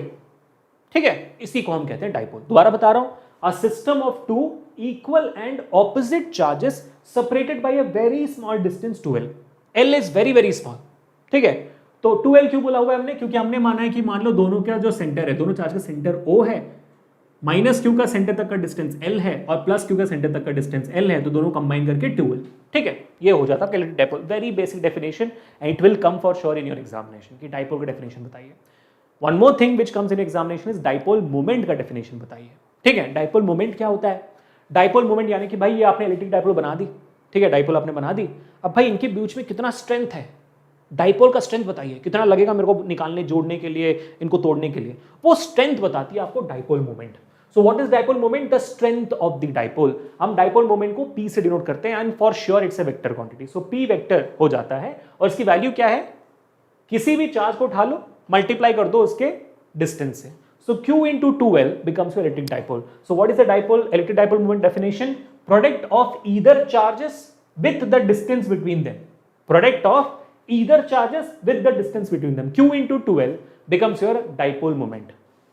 अब डाइपोल मोमेंट में एक चीज आपको हमेशा याद रखें कि डाइपोल मोमेंट का जो डायरेक्शन होगा, क्योंकि ये वेक्टर क्वांटिटी है, डाइपोल मोमेंट का डायरेक्शन हमेशा नेगेटिव चार्ज से पॉजिटिव चार्ज का डायरेक्शन में होगा, कभी भी उल्टा नहीं होगा। प्लीज याद रखना, ये भी एक मार्क के सवाल में आता है कि डाइपोल मोमेंट का डायरेक्शन कैसे बताओगे? डाइपोल मोमेंट का डायरेक्शन हमेशा नेगेटिव से पॉजिटिव की तरफ होता है बच्चों। ठीक है, तो this is your dipole, this is your dipole moment. Now the question comes out which is very very important कि dipole moment on the axis, what is the electric field due to the dipole along the axis of the dipole at a point x distance from the center of the dipole, है ना? ये derivation तो है, आपको पता ही है, ये derivation आपको आना है, तो इस डेरिवेशन को ध्यान से देखो। इतना लड्डू डेरिवेशन आप भी सोचोगे सर इतना ही था क्या? हाँ यार, बहुत ईजी है यार। अब बस देखो इसको, ठीक है, कुछ नहीं मैं करो, फिर वीडियो को पॉज करना, सॉल्व करना। ठीक है, तो हमने क्या किया, यहाँ पर एक डाइपोल ले लिया same, minus Q plus Q, उसको 1 बोला, इसको 2 बोला, दोनों के बीच में डिस्टेंस 2l है, सेंटर तक का डिस्टेंस ll है। अब इसके सेंटर से along the axis x distance दूर हमने एक चार्ज को रख दिया है। मान लीजिए वो पॉइंट A मान लिया हमने, वहां पर एक चार्ज है Q0, उस Q0 चार्ज पे या तो पॉइंट A पे कितना इलेक्ट्रिक फील्ड हमें बताना है इस डाइपोल की वजह से। ठीक है, उस पॉइंट पे डाइपोल की वजह से कितना इलेक्ट्रिक फील्ड है वो बताना है बस। ठीक है, इलेक्ट्रिक फील्ड का फॉर्मूला क्या है? KQ/R²। अब यहां पर आपको एक चीज ध्यान देनी है, मैं यहां पर 2 चार्ज है, एक चार्ज नहीं है। एक चार्ज होता तो KQ/R² करके छोड़ देते हैं, लेकिन यहां पर 2 चार्ज है, एक माइनस क्यू चार्ज है, एक प्लस क्यू चार्ज है। तो माइनस क्यू चार्ज जो है वो नेगेटिव है, और नेगेटिव चार्जेस के लिए इलेक्ट्रिक फील्ड इनवर्ड होती है, रेडियली इनवर्ड होती है, हमने सीखा अभी। तो माइनस क्यू चार्ज के लिए मान लो मेरा इलेक्ट्रिक फील्ड E1 है, वो इनवर्ड है अंदर की तरफ, और प्लस क्यू चार्ज के लिए मेरा जो इलेक्ट्रिक फील्ड है वो तो बाहर की तरफ होगा, तो E2 बाहर की तरफ है। अब यहां पर आप देखोगे मैंने E2 E1 से ज्यादा बड़ा बनाया है। क्यों बनाया होगा मैंने ज्यादा बड़ा? क्योंकि ये पॉइंट A प्लस क्यू से ज्यादा नजदीक है, माइनस क्यू से बहुत दूर है ना, करेक्ट है, इसलिए KQ/R² अगर डिस्टेंस बढ़ेगी तो इलेक्ट्रिक फील्ड कम होगा ना, तो इसलिए E1 E2 से छोटा है, E2 is greater than E1 यहां पर, और P vector as usual negative से पॉजिटिव जा रहा है। ठीक है, इतना समझ में आ गया? तो अगर मुझे पॉइंट A पे नेट इलेक्ट्रिक फील्ड निकालना है तो मैं क्या करूंगा? E2 को E1 से सब्ट्रैक्ट करूंगा। क्यों सब्ट्रैक्ट कर रहा हूं? क्योंकि दोनों ऑपोजिट डायरेक्शन में, E2 माइनस E1 में करूंगा। ठीक है, so my net electric field is basically E2 minus E1। Okay, perfect. E का फॉर्मूला क्या है? KQ/R²। मेरा E का फॉर्मूला है ना, E का फॉर्मूला क्या है? KQ/R²। करेक्ट है, परफेक्ट है, ठीक है। तो हम अगर E1 निकालें, E1 तो KQ माइनस, मैं कुछ देर के लिए भूल जाता हूं, माइनस भूल जाओ कुछ देर के लिए, तो E1 is equal to KQ/R। R क्या है यहां पर भाई? डिस्टेंस कितना है Q से A तक, यहां से यहां तक x है और इसके पहले L है, सो L प्लस एक्स है ना, तो x plus L the whole square, R square है ना तो x plus L the whole square. वैसे यहां से यहां तक का डिस्टेंस कितना है E2 के लिए, के क्यू अपॉन ये पूरा यहां से यहां तक x है और यहां से यहां तक l माइनस कर दोगे तो x से अगर आप l माइनस कर दो तो ये बचेगा, सो डिस्टेंस निकलेगा x minus L the whole square. ठीक है, तो हमने E1 और E2 निकाल दिया। अब बस डाल दो यहां पर वैल्यू, आप डाल दोगे तो E2 की वैल्यू क्या है भाई, E2 की वैल्यू है K Q upon x minus L the whole square minus E1 क्या है K Q upon x plus L the whole square. हमने लिख दिया ना। अब इसमें देखिए के क्यू कॉमन है तो के क्यू कॉमन बाहर निकाल दीजिए, अंदर क्या बचा 1 upon x minus L the whole square minus 1 upon x plus L the whole square. ठीक है, अब बस फिजिक्स यहां पर खत्म हो गई, अब इसके आगे मैथमेटिक्स है। ठीक है, अभी हम इसको क्रॉस मल्टीप्लाई करके एलसीएम निकालेंगे। के क्यू इसको यहां लाए तो x plus L the whole square minus x minus L the whole square divided by multiply x minus L the whole square into x plus L the whole square, LCM निकाला। ठीक है, अब ये क्या है a plus b the whole square a minus b the whole square के फॉर्मेट में, तो आप इसको क्या करोगे, इसको एक्सपैंड कर सकते हो। क्या होता है a plus b the whole square, a square plus b square plus 2ab, तो a square plus b square plus 2ab minus a minus b the whole square a square plus b square minus 2ab, तो a square plus b square minus 2ab, हमने उसको expand कर दिया। और नीचे अगर आप देखो डिनोमिनेटर में x minus l x plus l, basically a minus b a plus b का फॉर्मेट में हो, तो a minus b into a plus b is a square minus b square, लेकिन यहां पर ऑलरेडी एक स्क्वायर एग्जिस्ट करता है तो आप लिखोगे ए स्क्वायर माइनस बी स्क्वायर का होल स्क्वायर, क्योंकि स्क्वायर ऑलरेडी है ना, ऑलरेडी स्क्वायर है वहां पर। तो अगर नहीं होता तो आप ए स्क्वायर माइनस बी स्क्वायर लिखते हैं, ऑलरेडी एक स्क्वायर भी है तो आपने ऊपर उसका होल स्क्वायर करते, तो a square minus b square का होल स्क्वायर। ठीक है, बराबर, ओके। हाँ जी, तो ये एक्स स्क्वायर और ये एक्स स्क्वायर कट जाएगा, minus minus L square cut जाएगा, 2xl माइनस और ये माइनस प्लस हो गया, सो 2xl प्लस 2xl 4xl बन जाएगा, है ना, तो 4xl बन गया। अब देखोगे एक्स स्क्वायर कट गया, एल स्क्वायर कट गया, 2xl 4xl बन गया, नीचे का वैल्यू सेम रहेगा, तो K Q 4xl upon x square minus L square upon whole square. डरो मत, खत्म नहीं हुआ है। अब इसको कंटिन्यू करते हैं यहाँ पर। इसमें हम क्या करेंगे, ये जो 4 है ना इसको 2 इंटू 2 में बांट देते हैं। ठीक है, 4 को हमने 2 इंटू 2 में बांट देते हैं, एक 2 सामने आ गया, 2k क्यू और जो बचा 2 था उसको मैंने 2l से मल्टीप्लाई कर दिया, तो बेसिकली 4 को मैंने 2 इंटू 2 में बांटा, एक 2 यहां पे आया, 2k जो यहां पर 2 बचा था अभी 2l लिख दिया और x को मैंने अलग कर दिया। ठीक है, क्यों अलग किया मैंने, क्योंकि मुझे पता है कि q into 2l dipole moment होता है p, इसलिए मैंने अलग किया। तो मेरे पास क्या बन गया, 2kpx upon x square minus L square the whole square, formula बन गया मेरे पास। हाँ जी, अब हमने डाइपोल मोमेंट के डाइपोल के कॉन्सेप्ट में क्या सीखा था कि मेरा भाई ये जो प्यारा सा डिस्टेंस है दो डाइपोल्स के, मतलब दो चार्जेस के बीच में डिस्टेंस है वो बहुत छोटा है, L is a very small distance, है ना। तो यहां पर भी L is a very small distance as compare to x के कंपैरिजन L बहुत छोटा डिस्टेंस है। ठीक है, तो that means your L is almost equal to 0, सो x is very very greater than L। तो होगा क्या, नीचे जो L है आप इसको 0 मान सकते हो। ठीक है, 0 मान लिया तो x स्क्वायर माइनस 0 तो 0 निकल गया, x स्क्वायर का पावर स्क्वायर तो x पावर 4 हो गया, सो बचा क्या 2kpx x पावर 4। अब ये x और ये पावर 4 में से एक x कट जाएगा तो बन जाएगा formula net electric field due to a net electric field at a point along the axis due to a dipole is basically equal to 2kp by x cube। या आप लिख सकते हो E actual is EA is equal to 2kp by x cube। ठीक है, ये maths था, physics नहीं था। फिजिक्स कहां खत्म हो गया, फिजिक्स यहां पर खत्म हो गया, इसके बाद पूरी मैथमेटिक्स। लेकिन मैंने आपको समझा दिया कैसे करना है। अभी आप वीडियो को पॉज करके खुद से एक बार सॉल्व करने की कोशिश कर सकते हो, कहीं पे अटकोगे तो देख लेना, कोई इशू नहीं। ठीक है, अब यही सेम हम करने वाले हैं फॉर द डाइपोल, मतलब the electric field at A point along the equatorial axis। पहले हमने along the axis था, अब perpendicular to the dipole on the equatorial axis from the x distance from the center of the dipole। पहले वो ऐसे था, अब हमने उसको ऐसे खड़ा कर दिया, perpendicular to the dipole में आपको निकालना है। निकालते हैं भाई, कितना डिफिकल्ट है, तो आराम से हो जाएगा। क्यों बताता हूं, देखो ध्यान से। ठीक है, same minus Q plus Q, पहला चार्ज दूसरा चार्ज, दोनों के बीच में distance 2l, dipole moment from minus Q to plus Q, सब कुछ सेम, कोई डिफरेंस नहीं। हाँ, डिफरेंस यहां पर एक ही भी, अब हमारा जो पॉइंट ए है वो यहां पर है, ये हमारा पॉइंट है अभी यहां पर है। ठीक है, और कितने डिस्टेंस में, x डिस्टेंस में। मान लो कि भाई माइनस क्यू से पॉइंट का डिस्टेंस r है, प्लस क्यू से पॉइंट का डिस्टेंस r है, सेंटर से डिस्टेंस x है, मान लिया। चलो बढ़िया, बहुत बढ़िया, परफेक्ट। ओके, अब माइनस क्यू नेगेटिव है तो a को अपनी तरफ खींचेगा, है ना, मतलब रेडियली इनवर्ट होती है। तो आप देखोगे E1 is towards minus Q. E2 जो 2 की वजह से प्लस क्यू चार्ज है वो रेडियली आउटवर्ड होगी, पॉजिटिव है वो, इसलिए वो आउटवर्ड होगी, तो E2 इज आउटवर्ड। तो यहां पर एक प्रॉब्लम आ गई है, यहां पर वो एक सिंगल लाइन में नहीं है आपके इलेक्ट्रिक फील्ड।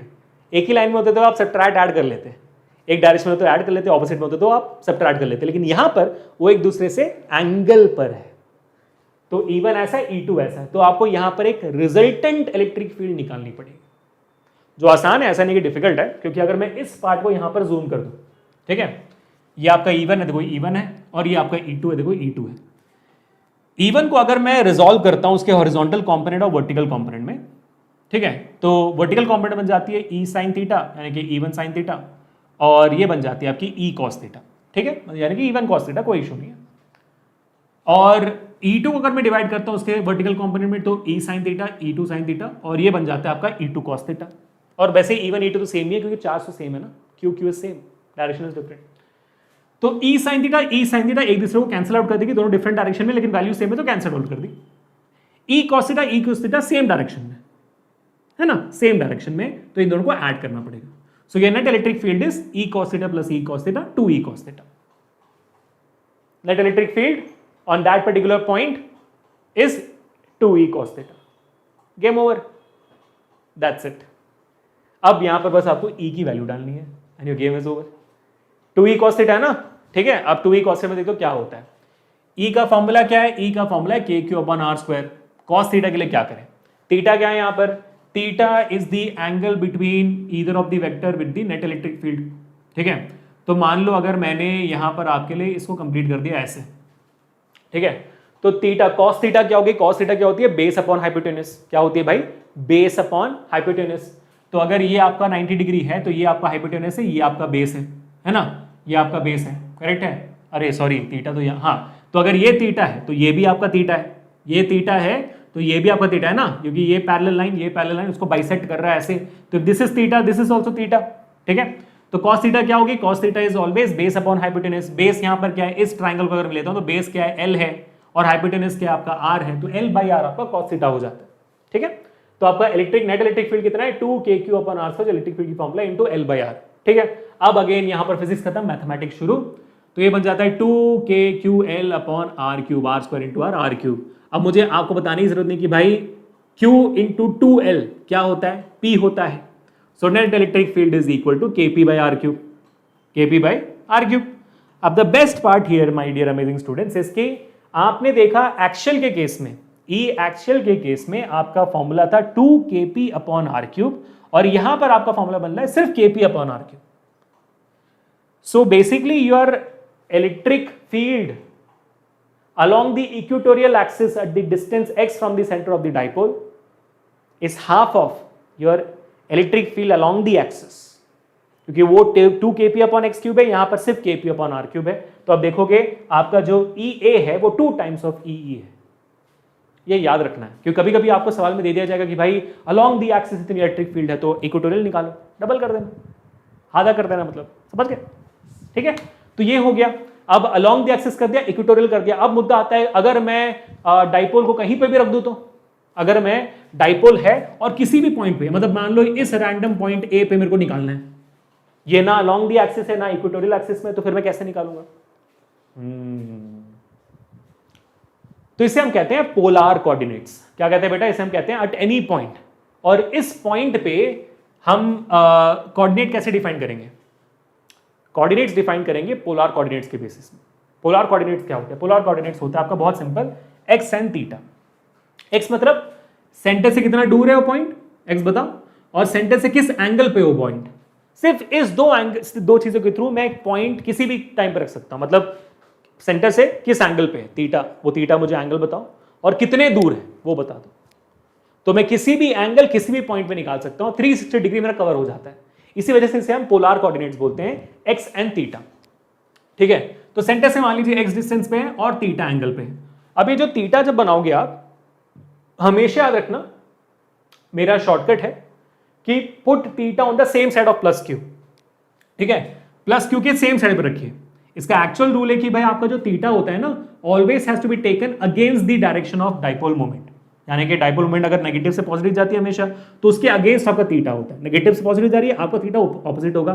तो उससे बेहतर ये होगा कि आप हमेशा ये याद रखो कि भाई theta has to be on the same side of the plus Q के सेम साइड में लगाना। यानी कि अगर आप एक्स ऐसा लेते तो ये एंगल मत बनाना, यही एंगल बनाओगे। ठीक है, मतलब मान लो कि अगर आपका डाइपोल ऐसे होता माइनस क्यू प्लस क्यू और आपका पॉइंट एक्स यहां पर होता, तो आप ये एंगल नहीं ले सकते, आपको यही एंगल लेना है थीटा के लिए। ठीक है, परफेक्ट, हमेशा put it on the positive side. Perfect, okay, got it guys. हाँ जी, तो इसको भी हम सॉल्व कैसे करें? डाइपोल मोमेंट कैसा है? डाइपोल मोमेंट ऐसे है, पी वेक्टर माइनस क्यू से प्लस क्यू, ऐसे डाइपोल मोमेंट है।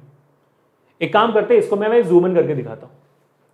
ये जो हमारा डाइपोल मोमेंट है, इसको मैं अब दो पार्ट्स में बांटूंगा, एक परपेंडिकुलर, एक हॉरिजॉन्टल कंपोनेंट। ठीक है, तो डाइपोल मोमेंट को जब मैं परपेंडिकुलर कंपोनेंट में काटता हूं, थीटा उसके साथ बन रहा है, तो जिसके साथ थीटा होती है हमेशा वो कॉस थीटा बन जाती है। तो perpendicular along the axis component क्या हो गई? P cos theta, along the x P cos theta, perpendicular to x P sine theta. बस ये समझना है आपको। ठीक है, मैंने क्या किया यहां पर, हमारा जो डाइपोल मोमेंट था उसको दो पार्ट्स में बांट दिया, P cos theta which is along the x direction, and P sine theta along the Y direction. तो मेरे पास यहां पर अभी दो डाइपोल हो चुके हैं, एक जो अलोंग द एक्स डायरेक्शन में है, मतलब अलोंग द एक्सिस में है, एक जो परपेंडिकुलर टू द एक्सिस। अब इस पॉइंट ए पे दो डाइपोल बन रहे हैं मेरे, दो डाइपोल की वजह से इलेक्ट्रिक फील्ड आ रहा होगा, एक जो पी कॉस थीटा है उसकी वजह से, दूसरा जो पी साइन थीटा है उसकी वजह से। अब अलोंग द एक्सिस का फॉर्मूला तो आप जानते हो ना, क्या है भाई? ई ए 2kp/x³। बस डाइपोल यहां पर कॉस थीटा है, पी कॉस थीटा है, तो 2kp cos θ/x³। वैसे इक्वेटोरियल के लिए अभी हमने निकाला क्या था भाई? kp/x³। तो यहां पर p क्या है? p sin θ है, तो kp sin θ/x³। That is it, your game is over, that's all guys. So net electric field यहां पर p cos θ की वजह से अलोंग द एक्सिस होगी, अलोंग द ई ए आपका along the axis along the same direction होगा, और p sin θ की वजह से आपका अच्छा ये तो मैंने बताना है भूल गया कि भाई डायरेक्शन कौन सा है आपका ना, ये बताना है भूल गया इक्वेटोरियल के लिए भी। प्लीज देखिए यहां पर ध्यान से देखिए, जब मैं ये सॉल्व कर देता हूं, ऑफ कोर्स क्योंकि प्लस क्यू आपके इस पॉइंट ए से पास में है, आपका नेट इलेक्ट्रिक फील्ड हमेशा ए के डायरेक्शन में होगा, प्लस क्यू के डायरेक्शन में होगा। ठीक है, लेकिन यहां पर जब आपका ये इलेक्ट्रिक फील्ड आता है, इसका रिजल्टेंट इस डायरेक्शन में बना था ना, है ना? देखो इस डायरेक्शन में बना था ई कॉस थीटा, तो हमेशा डाइपोल मोमेंट के ऑपोजिट डायरेक्शन में आपका इक्वेटोरियल केस में नेट इलेक्ट्रिक फील्ड डायरेक्शन बनता है। ठीक है, तो इसको याद रखना है, क्योंकि यहां पर भी आप क्या लिखोगे? अलोंग द एक्सिस के लिए ई ए जो है, ई एक्सियल जो है सेम डायरेक्शन बनेगा, और अलोंग द इक्वेटोरियल के लिए वो डाइपोल मोमेंट इस डायरेक्शन में आ रहे हैं, तो उसके ऑपोजिट डायरेक्शन बनेगा ई ई। ठीक है, उनका जो रिजल्टेंट है वो आपको नेट इलेक्ट्रिक फील्ड देगा, उनका रिजल्टेंट आपको ई ए और ई का रिजल्टेंट आपको नेट इलेक्ट्रिक फील्ड देगा। और नेट इलेक्ट्रिक फील्ड निकालोगे कैसे? रिजल्टेंट वेक्टर के फॉर्मूला से, parallelogram vector addition, triangle law vector addition, root of a² + b² + 2ab cos θ, same formula. तो a² e² plus 2ae cos θ। ठीक है, अब यहां पर थीटा कितनी है भाई? दोनों के बीच में 90 डिग्री है, तो थीटा 0 हो जाती है, पूरा का पूरा कंपोनेंट 0 हो जाती है। ठीक है, ई ए और ई के बीच में थीटा 90 डिग्री है, तो परफेक्ट, ये 0 हो गया। रूट ऑफ e² + e², आपने ऊपर लिखा हुआ है 2kp cos θ/x³ the whole square plus kp sin θ/x³ the whole square. E की वैल्यू आपने ऊपर लिखी हुई है, आपने वैल्यू डाल दी यहां पर। इसमें आप देखोगे kp(x³) कॉमन है, बाहर निकाल दीजिए। ठीक है, बच जाता है रूट में 2 cos θ का whole square plus sin square θ बच गया। ठीक है, अब ये ब्रैकेट को आप खोल दोगे तो क्या बनेगा? रूट ऑफ 2 का square 4 cos square θ plus sin square θ। अब क्योंकि ये 4 cos स्क्वायर θ, इसमें से एक cos स्क्वायर θ को अलग कर दो, बचा क्या? 3 cos स्क्वायर θ। अब वो जो निकाला वो cos स्क्वायर θ था और ये sin स्क्वायर θ था, cos square θ plus sin square θ क्या बनेगा? 1, है ना? बस ये हो गया आपका final net electric field, kp/x³ root of 3 cos square θ plus 1। अब यहां पर जानने की बात ये है कि सर क्या मैं, ये तो किसी भी कोऑर्डिनेट के लिए है, मैं किसी भी पॉइंट पर रख दूं तो ये फॉर्मूला बनेगा मेरा, क्या मैं इसी फॉर्मूला से एक्सियल और इक्वेटोरियल का केस भी निकाल सकता हूं? निकाल सकते, क्यों नहीं निकाल सकते? क्योंकि वो भी तो वन ऑफ द पॉइंट्स है ना। तो एक्सियल के लिए, जब आपका एक्सियल के लिए होता है तो आपके अलोंग द एक्सिस होती है ना, अलोंग द एक्सिस होती है, उसमें थीटा की वैल्यू क्या होती है? 0 डिग्री। अलोंग द एक्सिस होगी तो थीटा 0 डिग्री होगी। अगर आप यहाँ पे थीटा 0 डालोगे तो क्या बनेगा? थीटा 0 डाल दिया आपने तो cos 0 आपका 1 होता है, तो 3 + 1 4 हो जाएगा।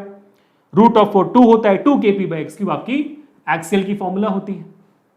और इक्वेटोरियल के लिए निकालोगे तो थीटा 90 डिग्री होगा, इक्वेटोरियल के तो थीटा 90 डिग्री होगा। थीटा अगर 90 डिग्री डाल तो cos ये 0 हो जाता है ना। तो 3 × 0 0 हो गया, बचा 1, root of 1 is 1 kp/x³ equatorial के लिए। तो वो भी आप डिराइव कर सकते हो। तो कभी कभी आपको सवाल ऐसे भी आता है कि भाई किसी भी पॉइंट के लिए पहले निकालिए, फिर उसमें से डिराइव करिए कि भाई एक्सियल इक्वेटोरियल का केस कैसे निकालोगे। Could be any of it. मेरे टीचर ने, मेरे को याद है क्लास 12 में मेरे को ये सवाल दिया था मेरे मिड टर्म्स में, है ना। तो आप देख सकते हो। ठीक है बेटा, तो ये भी हमने डिराइव कर दिया है। डाइपोल का एक बहुत ही इंपॉर्टेंट कॉन्सेप्ट हमने कंप्लीट कर दिया। एक और जो इंपॉर्टेंट कॉन्सेप्ट ये कि भाई ये जो नेट इलेक्ट्रिक फील्ड निकल रही है ये किस डायरेक्शन में है? एक्सियल केस में along the dipole moment, equatorial case में ऑपोजिट टू डाइपोल मोमेंट। लेकिन यहां पर आप देखोगे एक पर्टिकुलर एंगल पे है आपका नेट इलेक्ट्रिक फील्ड, वो कैसे निकालोगे? तो मान लीजिए जो नेट इलेक्ट्रिक फील्ड है और आपका ये जो अलोंग द एक्सिस है उसका एंगल अल्फा है। ठीक है, ये अल्फा है, ये अल्फा आपको निकालना है। ये भी अल्फा है और ये भी अल्फा है बेसिकली, तो वो अल्फा आपको निकालना है। ठीक है, तो मैं कर देता हूं tan अल्फा बेसिकली। ठीक है, मैं कर देता हूं tan अल्फा। tan अल्फा अगर मैं करूंगा, tan होता है आपका परपेंडिकुलर अपॉन बेस। परपेंडिकुलर, ये परपेंडिकुलर, सॉरी ये परपेंडिकुलर है तो परपेंडिकुलर मतलब ई है, बेस आपका ई ए है। सो ई अपॉन ई ए बन जाता है मेरा वैल्यू। ई कितना है? व्हाट इज ई? आपने यहाँ पे लिखा हुआ है भाई kp sin θ upon x³। ई ए कितना है? 2 kp cos θ upon x³। तो kp sin θ upon x³ 2 kp cos θ upon x³। kp x³ cut जाता है, sin θ upon cos θ tan θ 1/2 यहाँ पर बच गया। सो tan अल्फा बिकम्स 1/2 tan θ, यानी कि ये जो थीटा एंगल है लगा दो, डायरेक्शन मिल जाएगा आपको। डन बेटा, super. tan alpha is equal to 1/2 tan θ। Done, sorted, बराबर एंगल मिल गया। ओके गाइस, तो ये आपके एक्सिस का फॉर्मूला, डायरेक्शन भी लिख दिया मैंने। ये आपका इक्वेटोरियल का फॉर्मूला, डायरेक्शन भी लिख दिया है। और ये मैंने एनी पॉइंट का भी फॉर्मूला लिख दिया है विद इट्स ओन डायरेक्शन। ठीक है, चलो गाइस, तो ये हो गया आपका कंप्लीट इलेक्ट्रिक डाइपोल और डाइपोल मोमेंट। अब हम बात करने वाले हैं torque on an electric dipole placed in an uniform electric field. बहुत ही fantastic question, we are going to do this right now, so please make sure that you are watching this video till the end. कितना वक्त हो गया भाई? अरे बाप रे, 1 घंटे 12 मिनट हो गए। अरे हम क्या कह रहे थे, ये 45 मिनट्स में हो जाएगा। 45 मिनट्स में तो नहीं दिखा ये, ओए होए। और मुझे लगता है कि अभी तो 20 मिनट और लग जाएगी इसके लिए। लग रहा है, कोई बात नहीं, कंटिन्यू करते हैं। ये जो हमारा फिर भी जो टॉपिक है ना बहुत इंपॉर्टेंट है, तो इसको नोट डाउन जरूर करना है। ठीक है, चलो आगे बढ़ते हैं। What happens when you keep an electric dipole in a uniform electric field? उसमें टॉर्क आता है। पहले हम ये जो कॉन्सेप्ट है ना कि भाई हमारा प्यार से ये कहाँ पे रखा हुआ है भाई, हमारे एक इसका जो ओरिजिन्स है, इसका जो स्टार्टिंग कॉन्सेप्ट को समझते हैं, उसके बाद फिर हम उसका डेरिवेशन करेंगे। मान लीजिए कि अगर हम एक डाइपोल को जो है ना -q +q, जो आपका डाइपोल है, डिस्टेंस दोनों के बीच में 2l है, डाइपोल मोमेंट वेक्टर देखो p वेक्टर -q से +q की तरफ है, इसको अभी हम एक इलेक्ट्रिक फील्ड में रख रहे हैं। तो होगा क्या बेसिकली? ठीक है, अब इलेक्ट्रिक फील्ड में जो आप रखते हो, आपने सीखा भी कुछ देर पहले कि भाई हमारा इलेक्ट्रिक फील्ड क्या होता है, F × F/Q होता है। F is becomes then equal to Q × E। तो अगर मैं +q चार्ज की बात करूं, इसके ऊपर आपके अलोंग पॉजिटिव चार्ज पे इलेक्ट्रिक फील्ड के अलोंग डायरेक्शन में, मतलब इलेक्ट्रिक फील्ड जिस डायरेक्शन में जा रही है उसी डायरेक्शन में +q चार्ज पे आपका फोर्स लगेगा, इलेक्ट्रिक फोर्स। ठीक है, तो electric force on this +q charge is going to be Fq is equal to Q × E। ठीक है, और नेगेटिव चार्ज में ऑफ कोर्स अगर पॉजिटिव चार्ज पे इलेक्ट्रिक फील्ड के डायरेक्शन में लगता है फोर्स, तो फिर नेगेटिव चार्ज पे उसके ऑपोजिट डायरेक्शन में लगेगा। तो QE यहाँ पर हो जाएगा भाई -QE हो जाएगा, क्योंकि इस डायरेक्शन में आ जा रहा है आपका F, यहाँ पर -Q हो जाएगा। ठीक है, तो आप देख सकते हो कि ऑफ कोर्स ही बात है, यहाँ पर आपका जो डाइपोल रखा हुआ है उसको एक फोर्स इस डायरेक्शन में खींच रहा है और एक फोर्स इस डायरेक्शन में खींच रहा है। दोनों फोर्सेस इक्वल एंड ऑपोजिट है, तो इस वजह से आपके इलेक्ट्रिक डाइपोल में कोई मूवमेंट नहीं है। Net force on this scenario is equal to 0। Perfect है, बात समझ में आ गई आपको? तो यहाँ पर क्या आपकी कोई डाइपोल का कोई मूवमेंट होगा? नहीं, ना आपका कोई मूवमेंट होगा ना कोई रोटेशन होगा, इट्स परफेक्टली सेम देयर, है ना। तो ये आपकी बात हो जाती है कि जब आप डाइपोल को रखते हो इलेक्ट्रिक फील्ड में, ऐसे रखते हो तो उस पर कोई फोर्स नहीं होता, उस पर कोई मोमेंट कुछ नहीं होता है, तो बराबर हो जाता है। ठीक है, लेकिन हमें इससे समझना यह है कि जब उसका इलेक्ट्रिक फील्ड में रख दिया जाए तो प्लस क्यू चार्ज पे एक फोर्स होगा जो along the direction of electric field होगा, माइनस क्यू चार्ज पे एक फोर्स होगा जो opposite to the direction of electric field होगा। ये समझना ज्यादा जरूरी है इस टॉपिक से, ठीक है। जैसे हमने इसको कर लिया, अब हमें आगे बढ़कर समझना है कि मान लो अगर मैं डाइपोल को सीधा ना रखूं बट अब इसको ऐसा थोड़ा टेढ़ा रखूं तब क्या होगा, ठीक है। तब अगेन प्लस क्यू चार्ज पे आप देखोगे अलोंग इलेक्ट्रिक फील्ड, देखिए हमने डाइपोल को ऐसे रख दिया और इलेक्ट्रिक फील्ड ये डायरेक्शन में ऐसे, तो इलेक्ट्रिक फील्ड के डायरेक्शन में आपके फोर्स होगा प्लस क्यू चार्ज पे, यानी कि प्लस क्यू चार्ज पे फोर्स इस डायरेक्शन में है, ठीक है। प्लस क्यू चार्ज पे जो फोर्स है वो इस डायरेक्शन में है और माइनस क्यू चार्ज पे किस तरफ होगा, ऑपोजिट टू इलेक्ट्रिक फील्ड, यानी कि इस डायरेक्शन में F equal to minus Q E. तो यानी कि आपका जो ऊपर वाला पार्ट है डाइपोल का प्लस क्यू चार्ज वो उस तरफ जा रहा है और माइनस क्यू वाला पार्ट वो इस तरफ आ रहा है। तो आप देख रहे हो क्या हो रहा है, अगर दोनों फोर्सेस ऑपोजिट डायरेक्शन में एक्ट कर रहे हैं तो आप भाई आपका जो ऑब्जेक्ट है वो मूव नहीं हो रहा, वो ट्रांसलेट नहीं हो रहा, इनफैक्ट क्या हो रहा है, वो रोटेट हो रहा है। ट्रांसलेट कब होता, ट्रांसलेट तो तब होता ना जब दोनों फोर्स एक ही डायरेक्शन में होते उस तरफ या एक ही डायरेक्शन में होते इस तरफ, दोनों फोर्स ऑपोजिट डायरेक्शन में, इसलिए अभी वो रोटेट कर रहा है, ठीक है।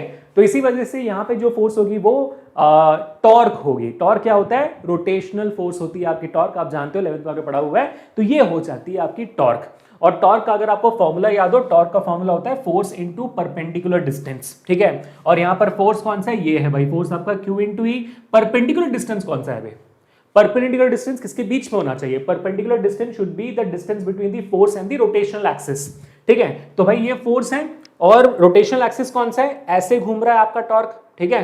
तो यानी कि सेंटर पॉइंट से जो एक्सिस निकल रही है, जो सेंटर पॉइंट से जो एक्सिस निकल रही है वो रोटेशनल एक्सिस होता है। जैसे आपका फैन देखो दीवार ऊपर सीलिंग पे लगा हुआ है, ऐसे घूम रहा है, तो उसके सेंटर से जो एक्सिस निकल रही है उसके अलोंग घूम रहा है ना, तो वो हो जाती है उसके रोटेशनल एक्सिस। तो यहां पर भी ये जो पॉइंट है येलो कलर का, वहां से निकल रही है रोटेशनल एक्सिस, इसलिए तो ऐसे घूम रहा है ना वो, बराबर है, ठीक है। तो रोटेशनल एक्सिस और इस फोर्स के बीच में क्या परपेंडिकुलर डिस्टेंस है वो निकालना पड़ेगा हमें, बहुत सिंपल है। अगर मैं मान लो कि इसको मैं अगर थीटा मान लेता हूँ, ठीक है, आपका जो डाइपोल है और आपका जो इलेक्ट्रिक फील्ड है उसके बीच में जो एंगल है अगर मैं थीटा मान लेता हूँ, और ये जो सेंटर से लेके जो प्लस क्यू है, सेंटर से लेकर जो माइनस क्यू, उसका जो डिस्टेंस है एल है, हम ऑलरेडी जानते हैं। तो यहाँ पर हमारा क्या कहते हैं, परपेंडिकुलर डिस्टेंस, अगर मैं इस लेंथ के वेक्टर को भी, इस लेंथ को भी, डिस्प्लेसमेंट को भी, जो लेंथ वेक्टर इसको अगर मैं इसके कंपोनेंट्स में बांट देता हूँ तो थीटा के साथ वाला कंपोनेंट मेरा एल कॉस थीटा हो जाएगा और इसका जो परपेंडिकुलर कंपोनेंट होगा वो एल साइन थीटा हो जाएगा, है ना। तो परपेंडिकुलर कंपोनेंट में यहाँ बनाओ एक ही बात होती है। तो मेरा परपेंडिकुलर कंपोनेंट यहाँ पर एल साइन थीटा है, वही मेरा परपेंडिकुलर डिस्टेंस भी बन जाता है, ठीक है। सो मेरा फोर्स है Q इंटू ई और मेरा परपेंडिकुलर डिस्टेंस है L साइन थीटा। दोनों केसेस में यहां पर भी L cos थीटा ये हो गया और L साइन थीटा ये हो गया। सो परपेंडिकुलर कंपोनेंट यहां पर L साइन थीटा बन जाती है, कोई इश्यू ऐसा है नहीं वहां पर, और आपका जो फोर्स है वो QE बन जाता है, ठीक है। अब यहां पर एक टॉर्क नहीं दो टॉर्क है, क्यों भाई, क्योंकि आपका ये प्लस क्यू भी ऐसे घुमा रहा है, माइनस क्यू भी इसको ऐसे घुमा रहा है, तो दो टॉर्क होगी ना, torque due to plus Q, torque due to minus Q. Torque due to plus Q आप मान लो टाउ 1 ले लिया, और टॉर्क हम डिनोट कैसे करते हैं आप जानते हो, टाउ से डिनोट करते हैं, हम टाउ से डिनोट करते हैं।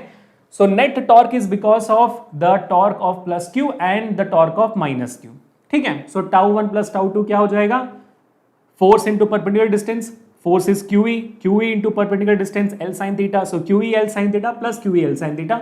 अब आप सोच रहे हो कि सर मैं हमने यहाँ पर माइनस नहीं लिया, कोई बात नहीं लोगे तो कोई इशू नहीं है, क्योंकि ये कैंसल आउट नहीं होने वाले हैं, because this torque is there, torque zero थोड़ी है, नेट टॉर्क जीरो नहीं है ना, क्योंकि ये कैंसिल हो गया सर जीरो हो गया, नहीं भाई घूम रहा है वो, तो नेट टॉर्क जीरो नहीं होगी यहाँ पर, तो नेगेटिव लेने की जरूरत नहीं है, यहाँ पर कोई इशू नहीं है। तो QE L sin theta, QE L sin theta क्या बन जाएगा भाई, दोनों सेम वैल्यू, तो 2 QE L sin थीटा बन जाएगा। अब मुझे आपको बताने की जरूरत नहीं कि भाई 2 आ गया, Q और L साथ में है, तो क्या होगा, Q इंटू 2L को साथ में लिख दोगे, बचा क्या E sin theta, Q into 2L क्या होता है, डाइपोल मोमेंट P हो गया। सो आपका नेट टॉर्क क्या हुआ, PE sin theta. One of the most important formulas of your class 12, that is torque on a uniform torque on a dipole placed in a uniform electric field का सबसे important formula, आपके 12 का सबसे important formula, बहुत बार सवाल आएगा आपको, ये डेरिवेशन आ गया आपको। So net torque is equal to PE sin theta, ठीक है। अब इसको वेक्टर फॉर्म में लिखना है, तो ऑफ कोर्स ये साइन थीटा है तो ये क्रॉस प्रोडक्ट होगा, क्रॉस प्रोडक्ट होगा मतलब टाउ ऑफ कोर्स आपका वेक्टर क्वांटिटी होगा, तो वेक्टर फॉर्म में लिखोगे तो ये हो जाएगा P क्रॉस E वेक्टर, और इसका यूनिट क्या होगा टाउ का, भाई डाइपोल मोमेंट हो या तो फोर्स, या फोर्स इंटू परपेंडिकुलर डिस्टेंस ही होता है ना, तो न्यूटन मीटर इसका यूनिट होना चाहिए। यहां पर अगर आप देखोगे P इंटू E है, डाइपोल मोमेंट का फॉर्मूला क्या है, Q इंटू 2L, ठीक है, Q है कूलम लेंथ है आपका मीटर, सो कूलम इनटू मीटर आपका डाइपोल मोमेंट होता है, कूलम इनटू मीटर। और आपका इलेक्ट्रिक फील्ड क्या होता है, इलेक्ट्रिक फील्ड होता है न्यूटन पर कूलम, तो कूलम कूलम कट जाता है, न्यूटन मीटर ही आपकी वैल्यू आती है यहाँ पर, ठीक है। तो इलेक्ट्रिक फील्ड और टॉर्क का यूनिट बराबर परफेक्ट यहाँ पर बैठता है। तो ये हो गया आपके formula, torque is equal to P sine theta.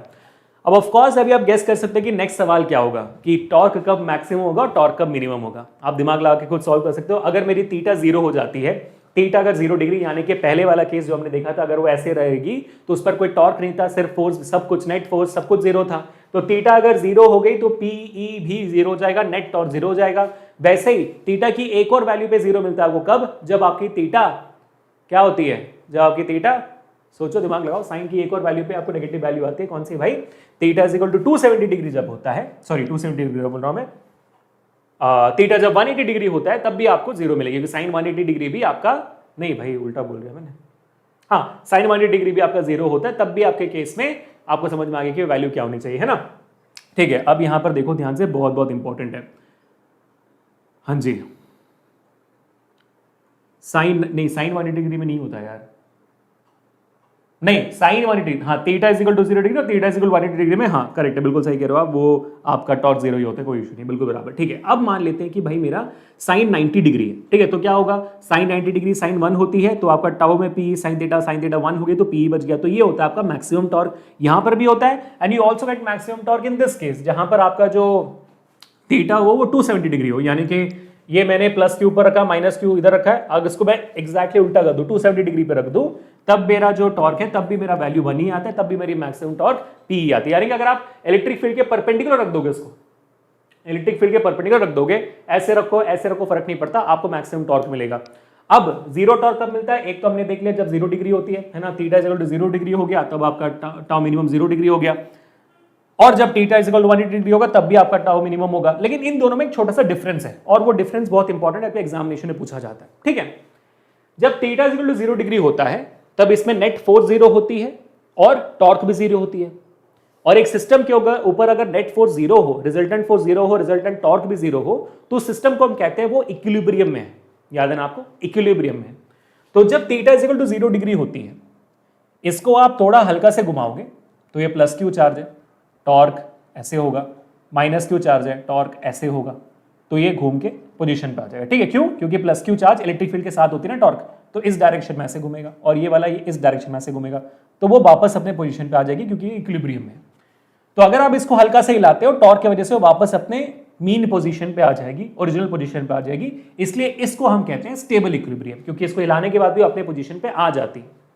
लेकिन जब ये थीटा 180 डिग्री होती है, तब क्या होता है, थीटा 180 डिग्री मतलब ये प्लस क्यू माइनस क्यू, यहां पे इसको पूरा उल्टा कर दो, अब ये प्लस क्यू यहां पर आ गई, माइनस क्यू यहां पर आ गई।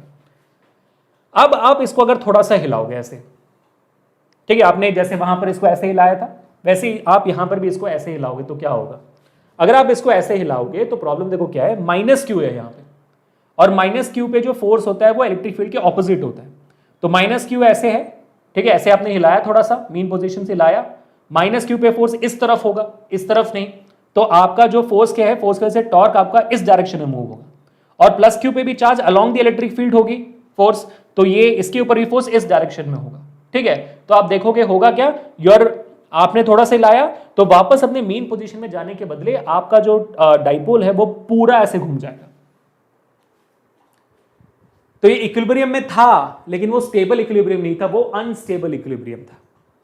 ठीक है, तो आपको पूछा जाता है कि भाई आप एक्सप्लेन करो कि ये स्टेबल कब होती है, अनस्टेबल कब होती है। I hope you guys got the idea. ठीक है बेटा, चलो थैंक यू सो मच, बहुत बहुत बढ़िया। अब आगे बढ़ते हैं और हमारे आज के आखिरी टॉपिक है, इनफैक्ट इस पूरे चैप्टर के आखिरी टॉपिक पे आ चुके हैं, जो है हमारा गॉस लॉ। ठीक है, गॉस लॉ बहुत बहुत इंपॉर्टेंट है, इसको ध्यान से देखकर जाइएगा। 90 मिनट्स में ऑलमोस्ट हमने कोशिश कर रहे हैं कि भाई ये हमारा सेशन खत्म हो जाए और 90 मिनट्स में हो जाना चाहिए। Thank you so much for watching this video guys. अगर अब तक अच्छा लग रहा है आपको तो make sure to hit the like button, share this video, subscribe to the channel. Hopefully आपने प्रॉमिस पूरा किया और आप हर एक पॉइंट को नोट डाउन करते जा रहे हो, डेरिवेशन करते जा रहे हो मेरे साथ वीडियो को पॉज करके। ठीक है, अब आगे बढ़ने से पहले आपको बताना चाहता हूं बच्चों, ये जो हमारा सेशन था ये वन शॉट था, जहां पर हमने पूरी थ्योरी कंप्लीट कर दी। ऑफ कोर्स है, आपको प्रैक्टिस भी करनी पड़ेगी और प्रैक्टिस के लिए हमारे सारे प्लेलिस्ट के लिंक डिस्क्रिप्शन में है। और इस चैनल पे अभी फिजिक्स, केमिस्ट्री और हमारे बायो का सारा सब्जेक्ट्स का पढ़ाई शुरू हो चुका है, तो इस चैनल को सब्सक्राइब जरूर कर लीजिएगा। वहां पर जो व्हाइट कलर का बटन है ना, पूरा इलेक्ट्रिक चार्ज फेंक कर मारिएगा ताकि वो सब्सक्राइब कर लो आप, है ना। और नोटिफिकेशन प्लीज टर्न ऑन कर देगा ताकि आपको कोई भी स्केड्यूल वगैरह की चिंता ना रहे। बट हमारा टेलीग्राम चैनल भी लिंक डिस्क्रिप्शन में, आप उसको भी ज्वाइन कर सकते हैं क्योंकि वहां पर स्केड्यूल, BTS, बहुत सारा मोटिवेशन, डेली PYQ सब आती रहती है, तो आप चेकआउट कर पाओगे, ठीक है। नोट्स का भी लिंक डिस्क्रिप्शन में। थोड़ा सा आगे बढ़ने से मैं आपको बताना चाहता हूं और प्रैक्टिस के लिए बच्चों, मैं आप लोगों को 20,000 से ज्यादा प्रॉब्लम्स भी देना चाहता हूं with topic by topic concept clearance और वीडियोस के साथ। कैसे? देखो यार, हमारा ना वेदांतु तत्व बुक इस पूरे दुनिया का जेई और नीट के प्रिपरेशन के लिए सबसे बेस्ट किताब है। तो आप क्या करो, इस वीडियो के डिस्क्रिप्शन में जाओ, वेदांतु तत्व बुक का लिंक है, आप बस जाकर उस वेबसाइट को देखो, प्यार हो जाएगा। तत्व बुक का एक वीडियो भी वहां पर होगा, उसको आप देखना, उसमें आपको समझ में आएगा कि भाई ये जो बुक है वो कितनी कलरफुल है और पेजेस की जो क्वालिटी है बहुत बेहतरीन है। ऐसा नहीं कि भाई ऐसा फट जाएगी, ऐसा नहीं है, लंबे समय तक रुकी, क्योंकि लंबा समय तक रुकना भी है किताबों को ना। आपने देखा और इतनी कलरफुल किताबें कि देखकर मजा आ जाए, आंखें क्या कहते हैं एकदम सादगी से भर जाए। क्यों? क्योंकि एनसीईआरटी इतनी बद्दी लगती है, देखने में मजा नहीं आता, पढ़ने में मजा नहीं, इसमें को पढ़ने में मजा आएगा।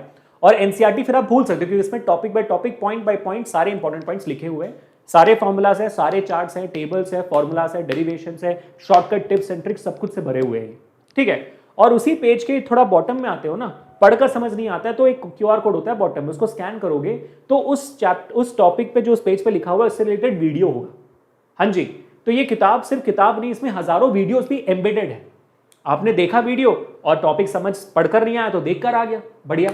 अब क्या जरूरत है? अब जरूरत है प्रैक्टिस की। तो आप क्या करोगे? आप जाओगे प्रैक्टिस करने के लिए, और हमारे पास है 3 एक्सरसाइजेस और 20,000 से ज्यादा प्रॉब्लम्स आपको प्रैक्टिस में हेल्प करने के लिए। कैसे? पहला प्रैक्टिस एक्सरसाइज नंबर 1 होगा बेसिक ऑब्जेक्टिव क्वेश्चंस, जहां पर आपको दिखेगा कि भाई टॉपिक बाय टॉपिक उस चैप्टर से आपको 10 से 15 सवाल दिए जाएंगे। तो 100 से 150 सवाल आपके होंगे बेसिक ऑब्जेक्टिव क्वेश्चंस हर टॉपिक में, आपका कॉन्फिडेंस इंक्रीज करने के लिए। और जैसे ही वो हो जाता है फिर होता है आपका सेकेंड एक्सरसाइज जो होता है प्रीवियस ईयर क्वेश्चंस, जहां पे पिछले 20 साल के क्वेश्चंस आपको मिलते हैं, 20 साल से भी ज्यादा क्वेश्चंस आपको मिलते हैं, जेई के भी, नीट के भी, और इस हमारे देश में जितने भी एंट्रेंस टेस्ट है ना, उनके भी आपको मिल जाते हैं क्वेश्चंस, ताकि आपकी प्रैक्टिस होती रहे चैप्टर बाय चैप्टर। और वहां पर 100-150 सवाल कर लेने के बाद फिर आता है आपका आखिरी एक्सरसाइज जो है अचीवर सेक्शन। अचीवर सेक्शन में आपके आराम से 50, 60, 70 सवाल होंगे। अगर आप उनको कर देते हो ना, तो फिर नीट एग्जामिनेशन क्या, आप इस दुनिया कोई भी एग्जामिनेशन दे दोगे, क्योंकि वो उस लेवल के सवाल होते हैं, ताकि आपका confidence up to the most हो। और इंडिया रैंक वाले बच्चे सारे सवाल कर लेंगे ऐसे, ठीक है। ये आपको हर चैप्टर के लिए मिलेगा, और इन सब का सोल्यूशन आपको हमारे उसी किताब के एंड में आंसर की सी मिल जाएगी, और एक और QR कोड होगा जिसको स्कैन करके आपको डिटेल सोल्यूशन मिल जाएगा with all the formulas and steps, ठीक है। तो ये किताब 12th के लिए भी है, 11th 12th के लिए भी है। नीचे जो लिंक डिस्क्रिप्शन में दिया हुआ है वो 12th वालों के लिए, मतलब 11th 12th दोनों के लिए है। तो आप क्लिक करिएगा, वहां पर आपको दोनों किताब ले लेनी चाहिए, क्योंकि आप नीट के लिए प्रिपेयर कर रहे हो। तो आई वुड सजेस्ट कि आप दोनों किताब ले लीजिए। आपका प्राइस होगा 3777 का, लेकिन मेरा कूपन कोड लग जाएगा AK Pro ऑटोमेटिकली। तो आप बाय नाउ पे क्लिक करिए, AK Pro लगा हुआ आएगा, 10% ऑफ मिल जाएगा। 3399 में आपको 11th 12th की 25 किताबें ऑल टुगेदर मिल जाएगी, 2024 का लेटेस्ट एडिशन, और नीट का लेटेस्ट पैटर्न भी वहां पर आपको मिल जाएगा, ठीक है। अगर आप चाहते हो कि नहीं सर मैंने 11th का खरीदा हुआ है, सिर्फ 12th का लेना है मुझे, तो उसी ऊपर में आपको दिखेगा जेई नीट करके लिखा होगा, तो आप नीट पे क्लिक कर दीजिए, तत्व का ऑप्शन आएगा, तत्व के ऑप्शन पे क्लिक कर दीजिए, फिर आपको मल्टीपल ऑप्शन मिल जाएंगे, 11th का लेना है, 12th का लेना है, क्लिक करके आप ले सकते हो। कूपन कोड मेरा AK Pro सेम रहेगा, आप अप्लाई कर दोगे तो सिर्फ 12th का ले रहे हो तो मेरे ख्याल से कुछ 1699 में मिल जाएगी आपको after application of coupon code, ठीक है। ले सकते हो आप, ले लेगा जरूर, बहुत बहुत इंपॉर्टेंट है, बहुत बढ़िया किताब है, ठीक है बेटा। चलिए अब आगे बढ़ते हैं गॉस लॉ के बारे में। गॉस लॉ है, बहुत बढ़िया है, बहुत इंपॉर्टेंट है। गॉसेस लॉ कहता है कि electric flux, the net electric flux through any close surface, the net electric flux through a close surface, specially a 3D surface, is 1/ε0 times the net charge Q inside the surface. इसको note down कर लो, आना है Gauss law, Gauss law आना है। Gauss law ये कहता है the net electric flux through a 3D surface और through a close surface. Close surface होता है 3D सरफेस, हमने सीखा था, ओपन सरफेस 2D सरफेस होती है। The net electric flux through a closed surface is 1/ε0 times the net charge inside the surface। ठीक है, बहुत simple, phi is equal to q/ε0, बहुत बहुत सिंपल है भाई, इतना सिंपल फॉर्मूला क्या ही बताऊं मैं। यहां पर ये ε0 क्या है? वही है भाई परमिटिविटी ऑफ फ्री स्पेस, जिसका वैल्यू थी 8.8524 × 10⁻12 कूलम स्क्वायर पर न्यूटन मीटर स्क्वायर। ये आपने देखा हुआ है, हमने शुरुआत में पढ़ लिया था इसको, बराबर। यही एप्सिलॉन नॉट और कुछ नहीं है, ठीक है, बढ़िया, ओके। अब हमारा एक मुद्दा है कि मान लीजिए कि भाई आपके उस क्लोज सरफेस के अंदर मल्टीपल चार्जेस हो, तो फिर क्या करोगे आप? तब इलेक्ट्रिक फ्लक्स का फॉर्मूला क्या होगा? गॉस लॉ के थ्रू फिर नेट इलेक्ट्रिक फ्लक्स हो जाएगा 1/ε0 टाइम्स द नेट चार्ज, है ना, हमने क्या बोला हुआ है, नेट चार्ज। नेट चार्ज मतलब जितने भी चार्ज हो सबको ऐड करना पड़ेगा आपको, तो Q1 + Q2 यहां पर हो जाएगा, Q1 + Q2, 3 होंगे तो Q1 + Q2 + Q3। तो नेट चार्ज बोला गया ना, जितने भी चार्ज हो उनको ऐड करना पड़ेगा, बात खत्म है, ठीक है। कुछ सवाल ऐसे आ जाते हैं कि भाई इसके अंदर 2-3 चार्ज है, बताओ इसका नेट चार्ज कितना होगा, सिंपल, डन, सुपर। और डाइपोल हुआ तो, अगर डाइपोल हुआ तो यानी कि ऑपोजिट चार्जेस हुए तो क्या होगा? अरे ऑफ कोर्स है भाई, Q1 - Q2 हो जाएगा ना, नेट चार्ज तो फिर 0 हो गया। Equal and opposite charge with net charge 0 हो गया तो इलेक्ट्रिक फ्लक्स 0 हो गया। तो डाइपोल के केस में आपका इलेक्ट्रिक फ्लक्स 0 होता है, ठीक है, बढ़िया। चलो अब आगे बढ़ते हैं लास्ट चीज में, लिमिटेशंस ऑफ गॉसेस लॉ क्या है, ये जानना जरूरी, ये भी आपके एग्जामिनेशन में आता है। सबसे पहले the charge must be inside the close surface, ठीक है। जब आप Gauss limitations of Gauss law आप देखोगे तो किसी भी चीज का आपको अगर निकालना है गॉस लॉ के थ्रू इलेक्ट्रिक फ्लक्स, तो उसके अक्रॉस आपको एक गॉसियन सरफेस बनाना पड़ेगा, ठीक है। वो भी आप सुन लीजिए कि गॉसियन सरफेस क्या होता है। मान लीजिए यहां पर आपका एक चार्ज है, इस चार्ज के थ्रू इलेक्ट्रिक फ्लक्स निकालना है, तो इलेक्ट्रिक फ्लक्स को सबसे पहले मेरे को एक क्लोज सरफेस के अंदर बंद करना पड़ेगा, है ना, वरना मैं गॉस लॉ अप्लाई नहीं कर सकता। क्योंकि गॉस लॉ क्या कहता है कि आपके चार्ज को इलेक्ट्रिक एक area close surface 3D surface के अंदर बंद होना पड़ेगा, उसके बाद आप Gauss law phi = Q/ε apply कर सकते हो, ठीक है, because Gauss law is electric flux through a close surface, that's why. तो एक चार्ज आपने अगर यहां पर रख दी तो उसके अक्रॉस में क्या करूंगा, एक स्फीयर बना दूंगा, एक सरफेस बना दूंगा, स्फीयर 3D सरफेस बना दूंगा, और उसके अक्रॉस में फिर गॉस लॉ अप्लाई कर सकता हूं। तो ये जो सरफेस मैं बनाता हूं जहां पर मैं गॉस लॉ अप्लाई कर सकता हूं, इसको मैं कहता हूं गॉसियन सरफेस, ठीक है। अब इस गॉसियन सरफेस के और गॉस लॉ के कुछ लिमिटेशंस है, वो क्या क्या देख लेते हैं, ठीक है, okay. So the charge must be inside the close surface, तो गॉसियन सरफेस के अंदर आपका चार्ज होना चाहिए, नंबर 1, बहुत इंपॉर्टेंट, वरना फिर गॉस लॉ अप्लाई नहीं हो सकती, ऑफ कोर्स है, गॉस लॉ का डेफिनेशन वही कहता है। The Gaussian surface must not pass through the charge, ठीक है, आपका जो चार्ज है गॉसियन सरफेस के अंदर होना चाहिए, गॉसियन सरफेस उससे पास नहीं हो सकता, नहीं, ठीक है, याद रखिए। तीसरा, Gaussian surface is always considered symmetrical, Gaussian surface आप जो भी बनाओगे किसी भी चार्ज को निकालने के लिए वो क्या होना चाहिए, सिमेट्रिकल होना चाहिए। इसका मतलब क्या होता है, सिमेट्रिकल मतलब होता है बेटा कि जैसे अगर मैं आपको यहां पर एक बहुत इंपॉर्टेंट बात बताऊं, इस पॉइंट चार्ज के लिए स्फीयर बनाना सही है, लेकिन मान लो अगर मेरे पास एक लीनियर चार्ज है, उस लीनियर चार्ज के लिए ऐसे चार्जेस ऐसे रखे हुए, तो अगर मैं यहां पर एक स्फीयर बनाऊंगा तो ये सही होगा, नहीं होगा ना, क्यों, क्योंकि सिमेट्रिकल नहीं है। पॉजिटिव चार्ज का इस गॉसियन सरफेस के इस पॉइंट से बस इतना डिस्टेंस है, लेकिन इस पॉइंट से अगर मैं देखूं तो इतना लंबा डिस्टेंस, तो सिमेट्रिकल कैसे हुआ? The charge should have the same distance at every point on the Gaussian surface. तो मैं क्या कर सकता हूं, तो मैं स्फीयर बनाने के बदले यहां पर एक सिलेंडर बना सकता हूं। तो जैसे मैं यहां पर एक सिलेंडर बना दूंगा, आप देखोगे चार्ज इक्वल डिस्टेंस पे सब जगह से एट्रीब्यूटेड है, देख रहे हो, परफेक्ट, ठीक है। So the Gaussian surface is always considered symmetrical, absolutely important. Electric field through the Gaussian surface is considered symmetrical, electrical field भी सिमेट्रिकल होना चाहिए, और सिमेट्रिकल ही होगा अगर सेम डिस्टेंस में है तो सिमेट्रिकल होगा क्योंकि चार्ज सेम है ना, because electric field is KQ/R², तो Q तो सेम है सब जगह, R भी सेम रखना पड़ेगा आपको, R सेम रखोगे तो ऑटोमेटिक इलेक्ट्रिक फील्ड सेम हो जाएगा। तो गॉसियन सरफेस सोच समझ के बनाना है।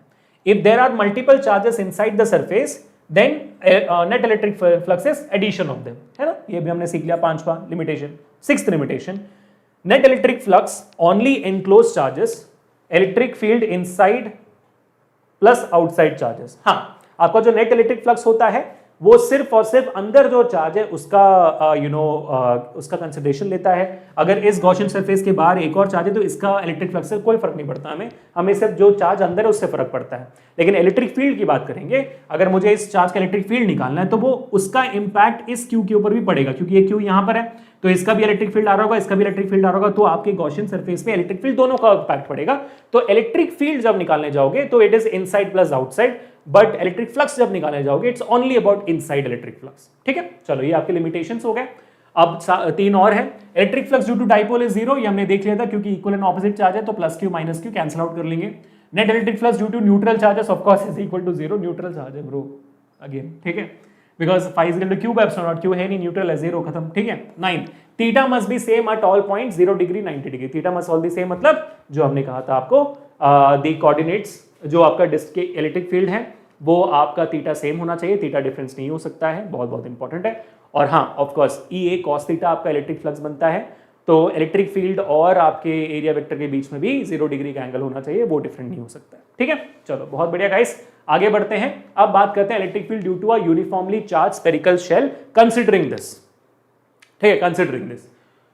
तो मान लीजिए आपके पास एक शेल है, आप देख रहे हो शेल है, उस शेल के ऊपर हमने पॉजिटिव चार्ज डिस्ट्रीब्यूट कर दिया है, उस शेल के ऊपर हमने एक पॉजिटिव चार्ज डिस्ट्रीब्यूट कर दिया है। ठीक है, तो इलेक्ट्रिक फ्लक्स है पूरा, तो ये एक शेल है, शेल के ऊपर हमने इलेक्ट्रिक पॉजिटिव चार्ज डिस्ट्रीब्यूट कर दिया। अब निकालने इलेक्ट्रिक फील्ड निकालनी है due to this particular shell. कहां पे?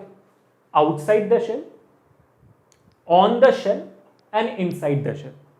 ठीक है, तो मान लीजिए इस शेल का जो रेडियस है, जो रेडियस शेल मैंने बनाया हुआ है, इस शेल का रेडियस आर है, शेल का रेडियस कैपिटल आर है। ठीक है, तो पहले मैं निकालूंगा आउटसाइड द स्फीयर, यहां पे जो आउटसाइड द स्फीयर है वहां पे मैं निकालूंगा।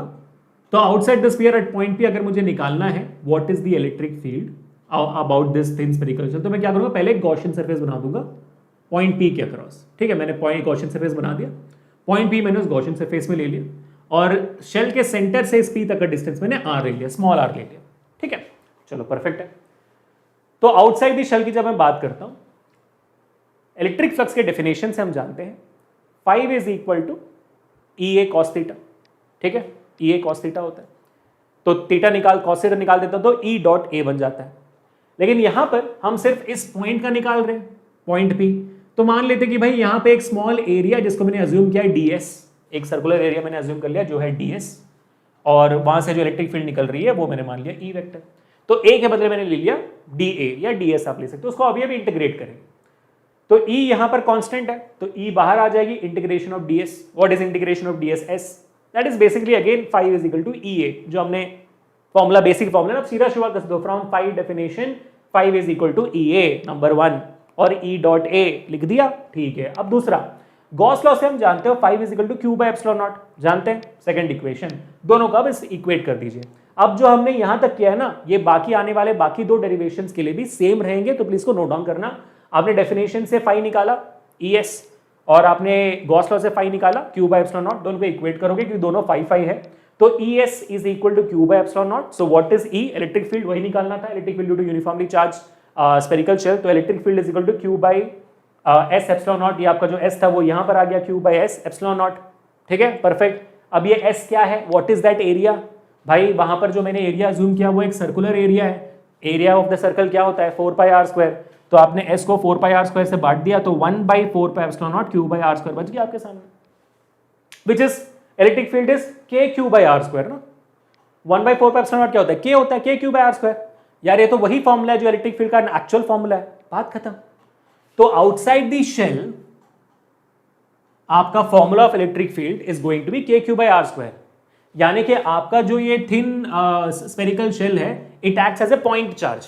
पॉइंट चार्ज के केस में ना हमने वही किया था कि भाई आपका एक पॉइंट चार्ज है, आपका एक पॉइंट चार्ज है Q, एक पॉइंट है यहाँ पर P, यहाँ से डिस्टेंस है R, निकालिए कि Q की वजह से P पे कितना इलेक्ट्रिक फील्ड है, आपने निकाला था K Q upon R square, वही बना यहाँ पर, बस यहाँ पर Q नहीं है, पूरा पूरा शेल है, तो shell behaves as a point charge. ठीक है, अब बात आती है सर व्हाट अबाउट अगर मैं ऑन दी शेल करूं। ठीक है, मेरा शेल है, शेल के ऊपर अगर मुझे करना है, अगर मुझे शेल का ऊपर निकालना है तो सिंपल है, मेरा जो ये स्मॉल r है it will become equal to r, है ना, मेरा जो स्मॉल r है that will become equal to r, क्योंकि अभी मेरा पॉइंट P आपके शेल के ऊपर आ जाएगा यहाँ पर, तो यहाँ पर इस फॉर्मूले में डिफरेंस क्या होगा, यहाँ छोटे r के बदले बड़ा r लिख सकते हो आप, तो छोटा r में रख सकते हो, बस रेडियस बदल गया और कुछ नहीं हुआ। अब बात करते हैं इनसाइड द स्फीयर की, यानी कि अगर मैं inside the sphere electric field निकालना चाहूं तब क्या होगा। तो अंदर मैं क्या करूंगा, गॉसियन सरफेस बनाऊंगा और उस गॉसियन सरफेस के ऊपर मेरा पॉइंट P होगा और सेंटर से उसका डिस्टेंस स्मॉल आ रहा है और कैपिटल आप देखोगे बड़ा है, शेल का बड़ा है।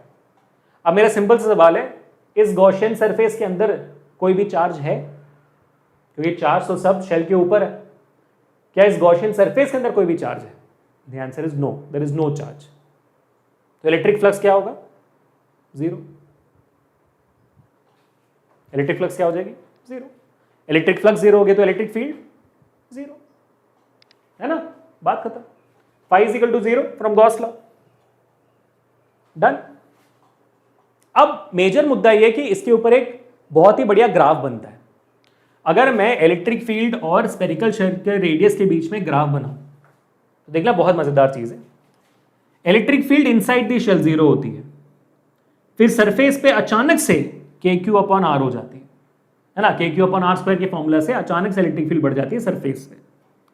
उसके बाद जैसे जैसे R बढ़ती जाएगी इलेक्ट्रिक फील्ड कम होती जाएगी ना, क्योंकि R बढ़ती जा रही है तो इलेक्ट्रिक फील्ड कम होती जाएगी।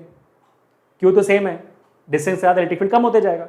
तो आउटसाइड आपका R के साथ R जैसे बढ़ती जाएगी इलेक्ट्रिक फील्ड कम होती जाएगी, because electric field is inversely proportional to R²। ये जो डेरिवेशन आप देख रहे हो बहुत इंपॉर्टेंट है। This is the first derivation for application of Gauss law. बहुत इंपॉर्टेंट डेरिवेशन है, आपके एग्जामिनेशन में फॉर श्योर आएगा, बोर्ड एग्जामिनेशन में भी, मिड टर्म्स में भी आने वाला है, प्री बोर्ड्स में भी आने वाला है, प्लीज नोट डाउन कर लीजिए। ठीक है, आउटसाइड इनसाइड शेल दोनों हो गया। अब इस चीज को याद रखना, एग्जैक्टली ये चीज अभी हम कॉपी पेस्ट करेंगे हमारे नेक्स्ट में, जहां पर हम ले रहे हैं electric field due to an infinitely long charge plane sheet. अभी हम एक स्फेरिकल शेल नहीं, एक प्लेन शीट ले रहे हैं। ठीक है, चलो हमने मान लो कि भाई यहां पर एक प्लेन शीट ले लिया, ये इन्फिनाइटली बड़ा है, ये इन्फिनाइटली बड़ा है, बहुत बड़ा है। अब इसके लिए हमें एक गॉसियन सरफेस बनाना पड़ेगा, तो इसके लिए हम एक गॉसियन सरफेस बनाएंगे सिलेंडर, क्योंकि स्फीयर नहीं बना सकते, क्योंकि डिस्टेंस अगेन दोबारा अलग अलग हो जाएगा जैसे हमने लीनियर चार्ज में देखा था। तो इसके लिए हम बना देंगे यहां पर एक सिलेंडर बना देंगे। सिलेंडर से यहां से लेकर यहां तक सेम डिस्टेंस, यहां से लेकर यहां तक सेम डिस्टेंस, तो डिस्टेंस सेम है, सिमेट्रिकल है। सिमेट्रिकल होना जरूरी है, हमने देखा था, लिमिटेशन है। अच्छा ठीक है, तो अभी इलेक्ट्रिक फ्लक्स कहां कहां से आएगी? एक इलेक्ट्रिक फ्लक्स ऐसे आएगी, ठीक है, तो यहां पर मैंने ले लिया electric field on the left circle, और यहां पर सर्कल में मैंने ds वेक्टर इस तरफ ले लिया, दोनों को नेगेटिव लिया क्योंकि दोनों लेफ्ट डायरेक्शन में। यहां पर आप देखोगे E वेक्टर है इस डायरेक्शन में, इलेक्ट्रिक फील्ड ऐसे आ रही है, E वेक्टर इस डायरेक्शन में, यहां पर भी एक छोटा सा एरिया मैंने ds वेक्टर अज्यूम कर लिया, वो इस डायरेक्शन में, तो दोनों राइट में, इसलिए हमने दोनों को पॉजिटिव लिया। तो ये हो जाएगा 5 टुवर्ड्स द लेफ्ट, और ये हो जाएगा electric flux towards the right. Same formula बनेगी, E vector ds vector, E vector integration ds vector, same formula बनने वाली है आपके लिए।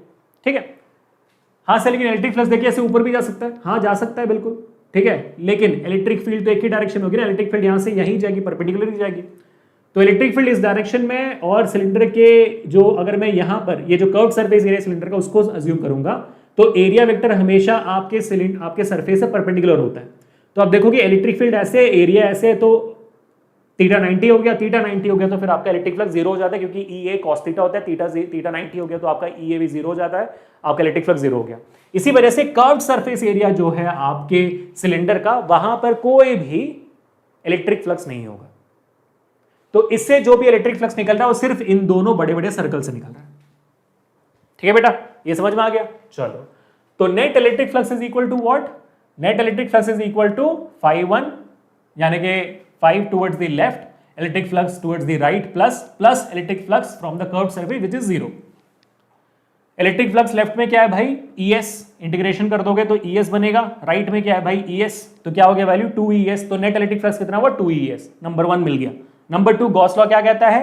सेम फॉर्मेट, Q/ε0, ठीक है, तो अब इनको दोनों को इक्वेट करना है, तो क्या हो जाएगा? 2ES is equal to Q/ε0, so E becomes equal to Q/2S/ε0, बराबर है। अब Q/S, S क्या है? एरिया, सो Q/एरिया क्या होता है? Q/A surface charge density sigma, हमने देखा था सिग्मा, तो E बिकम्स इक्वल टू σ/2ε0, खत्म बात। ठीक है बेटा, तो प्लीज इसको याद रखिएगा कि भाई इलेक्ट्रिक फ्लक्स और electric field through a plane charge sheet is actually equal to σ/2ε0। Very important formula जो आपको सेकंड चैप्टर में भी काम आएगा। ओके, अब इसके ऊपर एक बहुत इंपॉर्टेंट टॉपिक और आता है। अगर मान लो मेरे पास दो infinitely large uniformly plane sheet है, तो ठीक है, यूनिफॉर्मली चार्ज प्लेन शीट मेरे पास दो है, एक नहीं दो है, तब मेरा इलेक्ट्रिक फील्ड क्या होगा? आपके प्लेन शीट के इर्द गिर्द और बीच में निकाले। और इसमें भी कंडीशन है, अगर ये लाइक चार्जेस हो इसमें तो क्या होगा, अनलाइक चार्जेस हो इसमें तो क्या होगा। अब ये इंपॉर्टेंट क्यों है? क्योंकि आपके जो नेक्स्ट चैप्टर है ना उसमें कैपेसिटर है, कैपेसिटर में ऐसे ही दो प्लेन शीट को साथ में रख के कैपेसिटर कहते हैं उसको, तो वहां पर ये कॉन्सेप्ट याद रहना बहुत जरूरी है, इसलिए फिर आप इसको ध्यान से देखिए। ठीक है, तो लेफ्ट साइड की अगर मैं बात करूं, ये पॉजिटिव चार्ज है, मान लो ये सरफेस 1 है, तो इसकी वजह से इस पॉइंट ए पे इलेक्ट्रिक फील्ड इस डायरेक्शन में, तो E1, और ये भी पॉजिटिव चार्ज है, वो भी रेडियली आउटवर्ड इलेक्ट्रिक फील्ड देगा। तो इस पॉइंट पे E2 इस ये सेकंड माना मैंने, तो electric field due to the second surface is in this direction. आप देख सकते हो मैंने E1 का एरो लंबा बनाया E2 से, क्यों? क्योंकि E1 E2 से ज्यादा नजदीक है, E1 इस पॉइंट से ज्यादा नजदीक है, तो इलेक्ट्रिक फील्ड पॉइंट ए पे इस 1 के कारण ज्यादा होगा। ठीक है, बराबर है, ओके। अब ये दोनों इस डायरेक्शन में है और E हमने क्या निकाला, सिग्मा बाई 2 एप्सिलॉन नॉट, और तो दोनों एक ही डायरेक्शन में, दोनों ऐड हो जाएंगे। So net electric field is sigma by 2 epsilon not plus sigma by 2 epsilon not. Net electric field बन जाता है sigma 1 plus sigma 2 by 2 epsilon naught. ठीक है, डिनोमिनेटर सेम है ना, तो sigma 1 plus sigma 2 by 2 epsilon not. यही same चीज यहां पर भी होगी, दोनों एक ही डायरेक्शन में। ठीक है, ये भी रेडियली आउटवर्ड, ये भी आपका रेडियली आउटवर्ड, तो दोनों को ऐड करोगे तो बाहर में आप देख सकते हो आपके प्लेट्स के इर्द गिर्द आपका नेट इलेक्ट्रिक फील्ड बनता है sigma 1 plus sigma 2 by 2 epsilon not. Centre में क्या बनता है देखते हैं। 1 की वजह से, अगर मैं इस पॉइंट को B मानूं, ठीक है, 1 की वजह से सेंटर में रेडियली आउटवर्ड, यानी कि E1 इस डायरेक्शन में होगा, और 2 की वजह से अगेन इस पॉइंट पे रेडियली आउटवर्ड बाहर की तरफ, तो E2 इस तरफ होगा। तो आप देख सकते हो E1 और E2 दोनों ऑपोजिट डायरेक्शन में, equal in magnitude, opposite in direction, तो नेट इलेक्ट्रिक फील्ड क्या हो जाएगी, 0, E1 माइनस E2 0 होगी। तो जब लाइक चार्जेस होते हैं तो सेंटर में नेट इलेक्ट्रिक फील्ड 0 होता है और इर्द गिर्द sigma 1 plus sigma 2 by 2 epsilon not होते हैं। नेगेटिव चार्जेस भी हो तो सेम केस होगा, कोई डिफरेंस नहीं होगा। अच्छा, अब अनलाइक चार्जेस हुए तो क्या होगा, इसका एग्जैक्ट ऑपोजिट होगा। क्यों? अनलाइक चार्जेस में ये पॉजिटिव है नेगेटिव है, यहां पे देखो E1 इस तरफ E2 इस तरफ, क्यों? पॉजिटिव तो रेडियली आउटवर्ड और नेगेटिव की वजह से ये पॉइंट पे इलेक्ट्रिक फील्ड इस तरफ होगा। देखो दोनों इक्वल एंड ऑपोजिट, 0 हो गया। यहां पर भी same case, equal and opposite 0 हो गया। लेकिन यहां पर क्या है, इसके वजह से पॉजिटिव चार्ज की वजह से पॉइंट पे रेडियली आउटवर्ड, नेगेटिव चार्ज की वजह से रेडियली इनवर्ड, तो दोनों सेम डायरेक्शन में हो गए, दोनों सेम डायरेक्शन हो गए, तो सेंटर में जाकर ऐड हो जाएगा sigma 1 plus sigma 2 by 2 epsilon हो जाएगा। इसका एग्जैक्ट ऑपोजिट होगा।